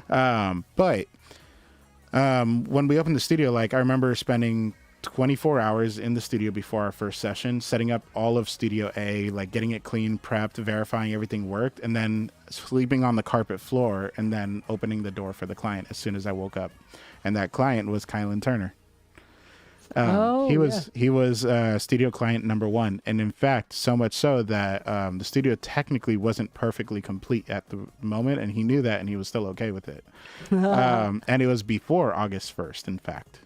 You know, because we got early we had access like to that the 5-day studio. grace period, that 1 week grace period to set up. Yep. So it was one of those, like, I've always been in the mindset of like, I work really hard and I'm okay with hard work. As long as things are getting done, I'm okay with it. But then as we got busier, we got a lot of bookings, and like we were doing really well, especially like we're at the height of the pandemic. Most studios are shut down, so there's a lot of foot traffic going on. And I remember there was one time where I spent 2 complete days at the studio and a half. So almost 3 complete days went by without me going home. And Danny and Henry told me to go home and that they would watch the studio. And I just felt guilty. I remember doing that at Cold House. Like I would sleep at the studio. Yeah. Again, in retrospect, whenever I slept at the studio, that means my wife went to bed by herself. Yeah. So And like see- I wish I thought about that more, but now, yeah. And that's where like the conversation from the previous episode ties into this pivot, which was, you know, before all my business relied on my shoulders because I didn't have a ton of assistants. I only had maybe like 1 assistant in like the 7 years before that, right? But because of that, I was very on purpose self-reliant because I only ever needed myself to get something done. And so having a team and relying on the team was something that I had to learn way late in the game. So I remember them telling me to go home, go be with Anna, go watch a movie, go do something, and just feeling guilty that I was leaving my business versus leaving my home without me, you know? That's interesting, yeah. So part of the biggest pivot is realizing that as much of a role as you may play in your business or as you may think you do, it's not big enough for them to not be able to work without you for a day or two. Yeah, that's really interesting. I feel like we did a good job like automating everything. I remember in Cold House, there was one point, I don't think it was anything specifically I did. I didn't even seek it out, but I remember, I guess the studio in itself had built enough of a local notoriety where a local university, accredited university, not a community college, wanted to send interns my way. I think it was because one of my clients was a student at that university and he had asked me if I can get internship credits, so I became one of their like providers of credits, and they accepted me because even though I was a student at the time, I became an internship credit provider as a student to a competing university. That's when the first time I took on like interns and like had to think about like, okay, how do I teach these people, and had to look into like labor laws and things like that.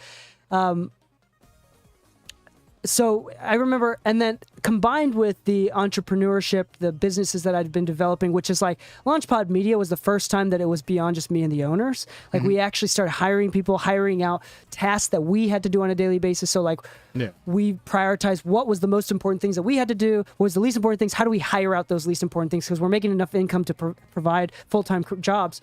So like we slowly, and that started with, I remember the most tedious thing ever, writing a fuck ton of manuals. The name, the positions, the name of the positions, how to do those positions, expectations, KPIs, like everything. So every position that we had a name and had a specific set of priorities and how to do those things, what the KPIs are, what the expected KPIs were, and like their expected performance rates are. We had to build manuals and automations for systems for teaching them, because most people that were doing podcast marketing was so new that most people that we hired had never been part of a podcast agency. You know, and so it's like we hired like one dude was working for Harley Davidson and Starbucks, representing them in an ad agency, just a generic ad agency. And then we took him and he became the project manager for Launchpod Media. He actually, the sad story about him. But anyway, he did that, and so we had to train him. And by the way, we had to pay a headhunter. Paying a headhunter is no joke.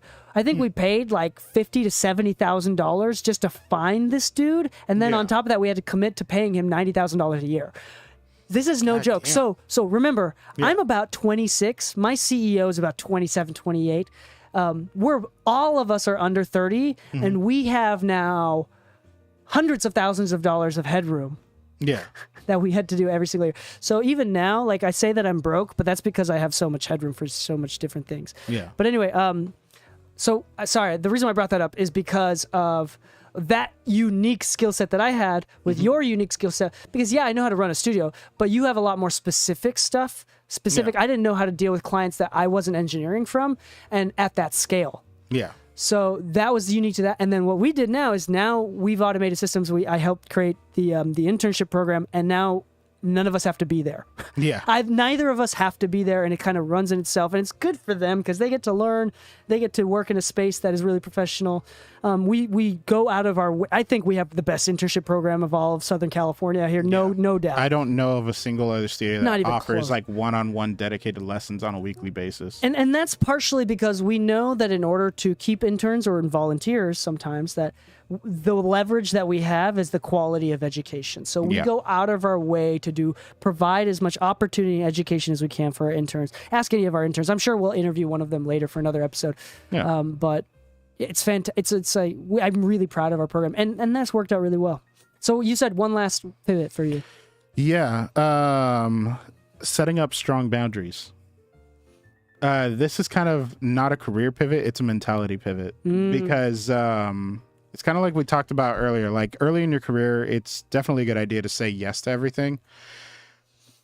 But at the same time, you set yourself up for a very dangerous output if you don't learn to calibrate.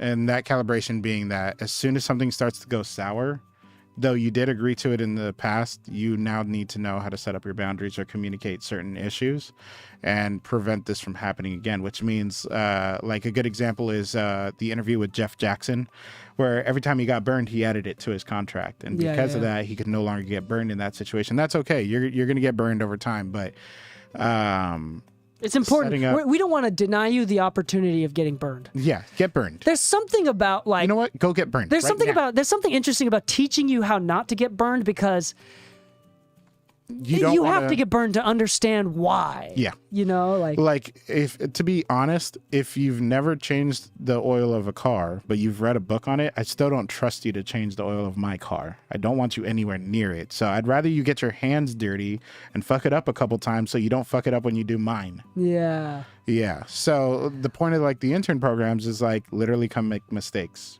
It's okay. Now don't do repeat believe- those mistakes over and over again, but make the mistakes so that you can understand what the issue was. The idea of safe spaces is like really popular in the last decade. Yeah. We believe I don't get like safe space. If we're a safe space for anything, we're a safe space for making mistakes. Yeah. I mean, there's some lines that you can't cross. Yeah.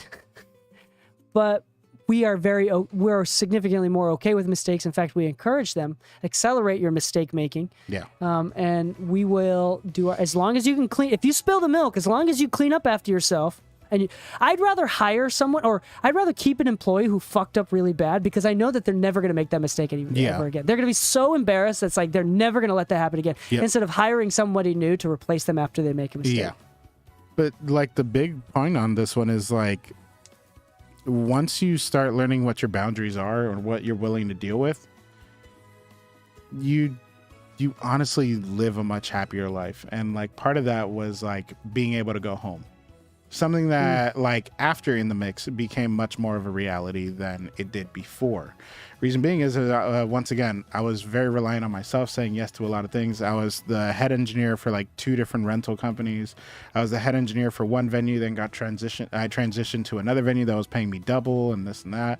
And then I had to like get an assistant for that one, which Henry is now my assistant for that venue. And like I've got nowadays, like I run my studio design company, which is doing well and it benefits. And like now I'm quoting more than I used to by a long shot. I do mainly mastering and mixing as a secondary now. Mastering still primary, mixing secondary. And the funny thing is, like, I've actually said no to more projects this year than I have any other year. Not because like I have too much work, but because my reliance on my team doesn't mean that I have to like say yes to everything for the studio to survive. Like now I'm funneling clients to the team members and the different engineers we're training and hoping that they can build good relationships, but only because we've instilled the right morals and expectations in them. So because of that, I don't have to be every client's engineer. Yeah. It's okay to share the wealth at this point, and that can really spread the pie apart. Yeah. But had I not known to like start setting up boundaries, like I go home at a certain time. So if a client wants to work at this time, I'm just not the right guy for it. I want to take Sundays off. So if they need it on Sundays, I'm sorry, I'm just not available. That's my time for me and my wife. You cannot get in the way of that. Yeah, family time. Yeah. So like setting up these boundaries is something I didn't have before, which is what led to like me and Anna almost breaking up twice, literally because of my level of focus and dedication to my career versus just enjoying my life. Yeah. Yeah, and since setting up these boundaries, I haven't burnt out again on music. I'm taking on a bunch of different work and actually doing it within a realm that I'm comfortable taking it on. Yeah. You know, and so we'll see what the next pivot is. But for me, it really just came down to like, now that I can rely on my team, now that I actually have all the experience from the past and know what I'm comfortable with, what I'm not comfortable with, what I enjoy, what I don't enjoy, setting up these boundaries really just made it to where I can actually enjoy myself more versus pushing myself into stress. Yeah. Yeah. That's awesome. That's in setting up boundaries, as you know, is super important, and we talk about that all the time. A late lesson on my end. I'm going to do my last two real quick. Sure. I'm going to include In the Mix Studios. We did that. I think In the Mix Studios is part of it. Owning a studio. I was already owning a studio, but I think the pivot was moving to LA. During Mix with the Masters, Leslie, I said, how can I get better at mixing? Because he had no feedback on my mix, and that's a story that we could talk about another time, or there's previous episodes where I talk about my Leslie experience. And I said, okay, at an advanced level, how can I keep improving my mix? Like, there's some level that I can reach beyond this. I'm not old enough to plateau yet. Yeah. You know, and he directly said to me during Mix with the Masters, like, sometimes the thing that's holding you back from leveling up your career is not the work itself, it's where you live. Yeah. Basically, he basically told me, move. Yeah. And so, I mean, granted, I dropped out of school because of Launchpad Media. Like, the CEO asked me to do full-time hours. So I was doing studio full-time, trying to do Launchpad Media full-time, and they required more hours out of me to do more work, and I was going to school full-time. So I had 2 full-time startups and school full-time. So by the way, if you go to school full-time and you're like, I don't have enough time to do music, fuck you. Yeah, seriously. You definitely do have enough time. I worked a full-time job, went to school full-time, and I owned a studio at the same time. You spit on my ethic. If you think that you are so entitled that you're unable to do something with your full-time, going, fuck you. I was doing Theory Core, which is some bullshit. Like 2 hours of homework every single night on top of the classes that I had to go to. Yeah, while maintaining 2 companies that I owned. This is sadly why I have like high expectations from the people that work with me. Yeah. So if you are one of those motherfuckers complaining that you don't have enough time, fuck you, you piece of shit. All right. If you're on Call of Duty 2 hours a night, then yeah, I don't need to hear what the excuse is. No, I'm teasing. I'm not. I don't think that I'm normal in the sense that I don't think it's healthy, nor was it good for me to spend that much time. I'm just tired of people being like complaining about it. Don't complain about it. Like, you obviously have the decision to destroy your health in exchange for working and building 2 companies at the same time. It's like what I tell the interns. Like if you come to the studio and everything's taken off on the list, you're more than welcome to play video games for all I care. But I'm just saying, I see what you're doing. If you're just on the couch playing video games all day versus like using the resources in front of you to become bigger than you currently are, then yeah, that's what we take notice of. Yeah, no. If you love TV shows and if you love video games, that's cool. Yeah. And I encourage you to chase what you love. Yeah. But you can't do that and at the same time complain that you can't do this full time. Yeah. It's too entitled to do that. Like, I love video games, and I've now come to the point where I can spend a lot of time playing video games with my kids, you know, and my wife has said to me, I used to have like this, I had a troubled childhood where it's like insanely insecure, and like, I just judged other people, including myself, when I wasn't working hard enough, and I never thought I was enough, which like kind of led to this over workaholic kind of thing. And my wife one day is like, dude, if you like video games, like pursuing things that you like just for the enjoyment of it is like, okay. Yeah. And I was like, I was like 26, and I was like, oh shit. Because whenever I play video games, I heard my dad's like, you're wasting your time, you fucking idiot. You know, and so it's okay. But the point is, you can't complain at the same time. You can't complain. So I hope hopefully you didn't take it personally when I said fuck you, but a little part of me does actually honestly think that if you're complaining and playing video games all the time, like shut the fuck up. You shouldn't complain. You're making me look bad. You're spitting on me and Lou's personal legacies here, okay? Because at the same time, if we put in all this work and we weren't as successful as we are, that's fucking spitting on our legacy. Okay, anyway. Not only going that, on. but Sorry. if you're gonna ask for help, Rant.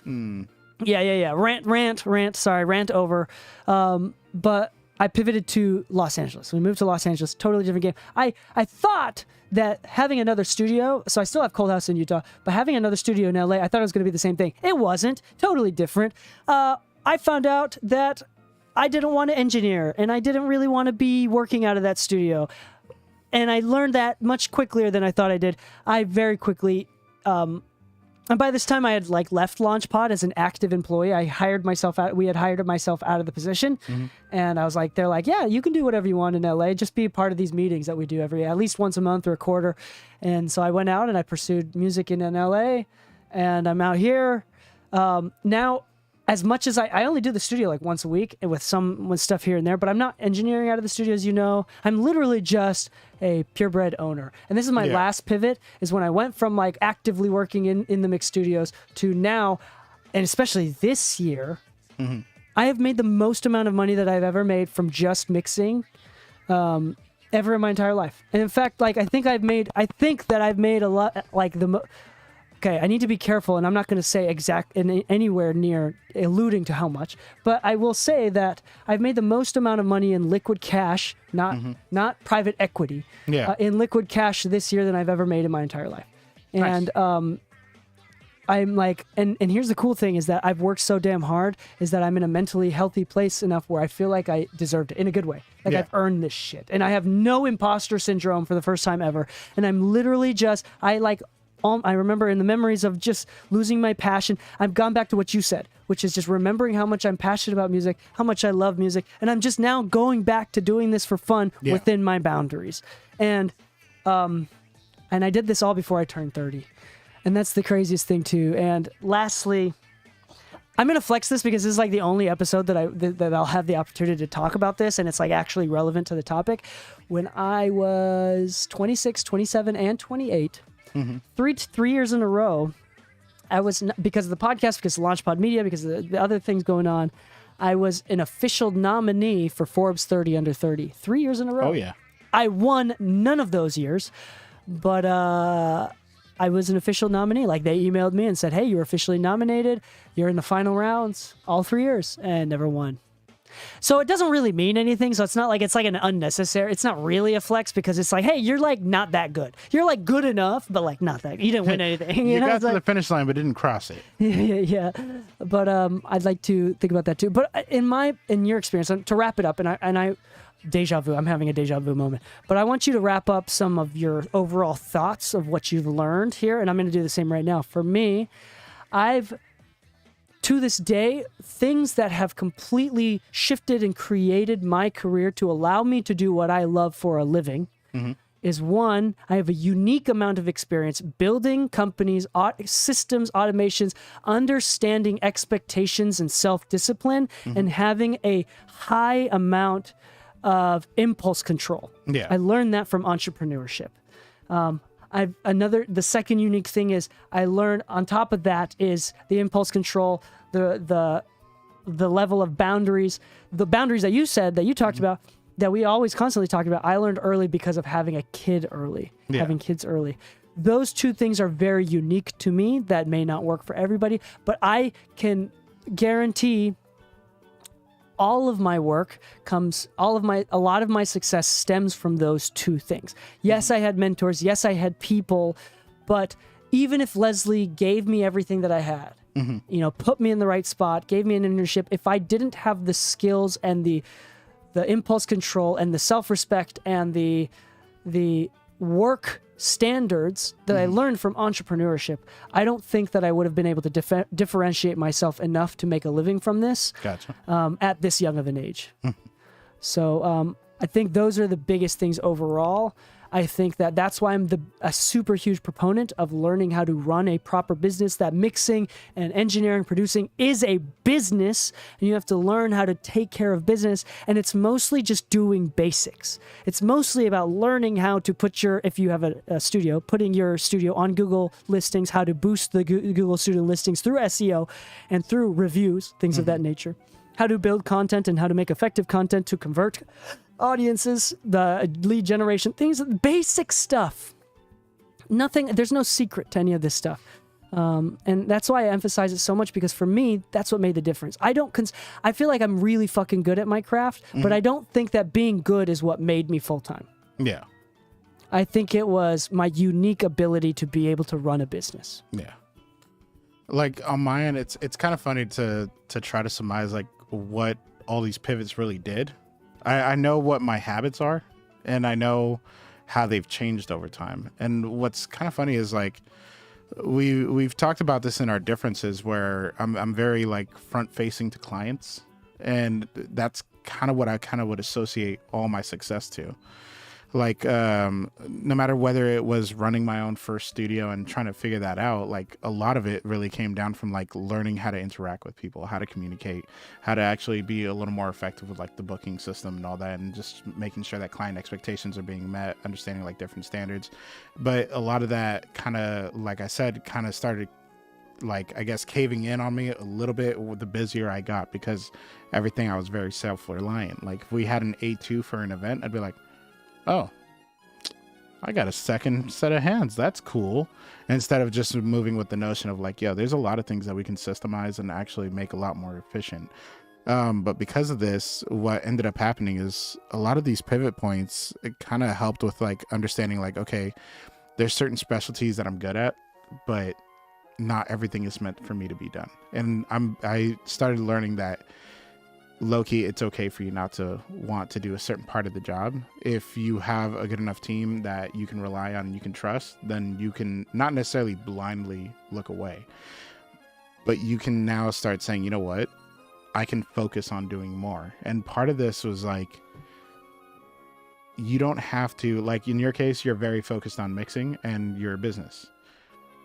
That is a perfect scenario for somebody who wants to focus on the very specific thing that they want to do. In my case, I get really bored of doing the same thing over and over again sometimes. So like having an ability to expand outside of my normal realm is actually really helpful for me in my own mental state.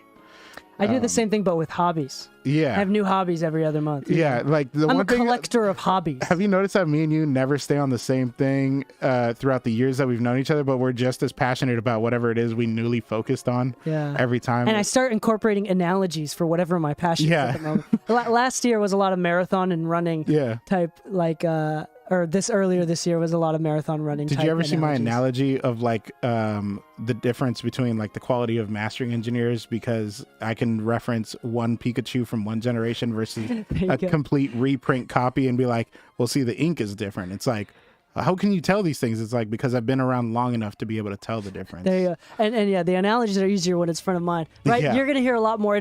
James already called it out, because I see James. Obviously, we see James out all the time. And he called it out, but he's like, it's already started. You already did a surf analogy in an episode, a surfing analogy. Nice. Anyway.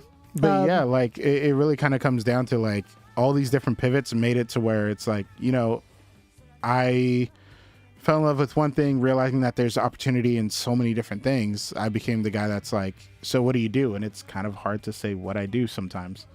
Just because it's like the last big project I did was the Zeus Network project, and recently like Blueface posted in his stories that I was at his house quoting him like a 6-figure studio build out in his house, like, which is cool, but it's one of those things where it's like the guy that was working at Guitar Center is now doing like studio design build outs. He's mastering for rubbing shoulders with big names. Yeah. And the funny thing is, at no point in my pivots was it ever like, I'm going to be the best one thing. It was just like my goal has always been to be a really good resource in our industry. That's true. We are great side-by-side comparison of like, I decided to do one thing, I niched really hard, and you are the jack of all trades, and have made a living off of that. It's very unique, and I think it's cool. And for you, that's very satisfying. I think that's the most important point, is that you like doing all the things. Yeah. which Like, if is somebody- which is a good thing to notice, to recognize, and to be okay with. Like, I can have the same client call me and say, hey, I need you to master this record, and the next day be like, hey, I'm thinking about buying a console. Can you help me plan out the patch bay? Yeah. It's like, yeah, sure, I'd love to. You know, and the funny thing is, like, with my clients that work with me, they know that the work is always A1.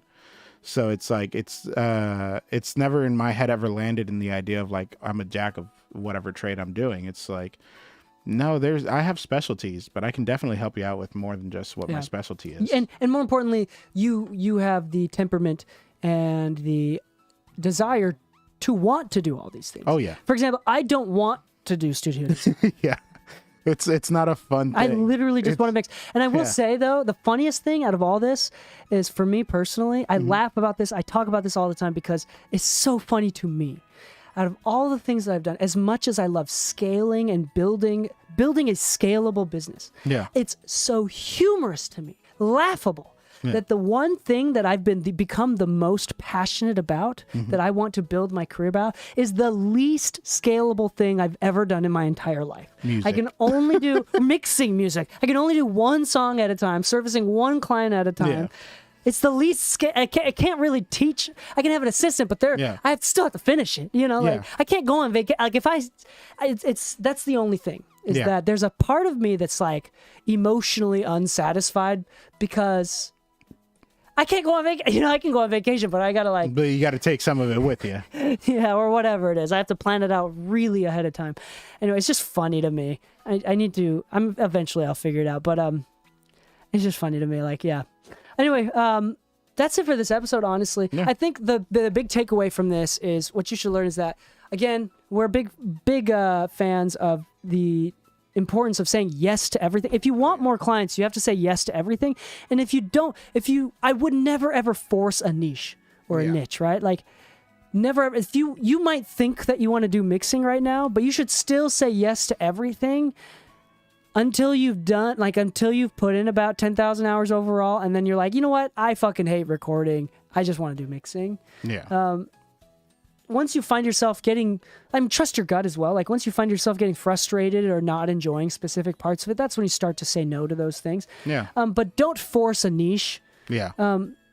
Like, if you really like something and you're passionate about it, definitely go after it. Like, my specific thing was engineering. It wasn't necessarily being the best recording engineer or being the best mixing engineer or being the best mastering engineer. And I'll be honest, just like our industry, it's all creative differences. Yeah. You know, every mastering engineer has the same end goal.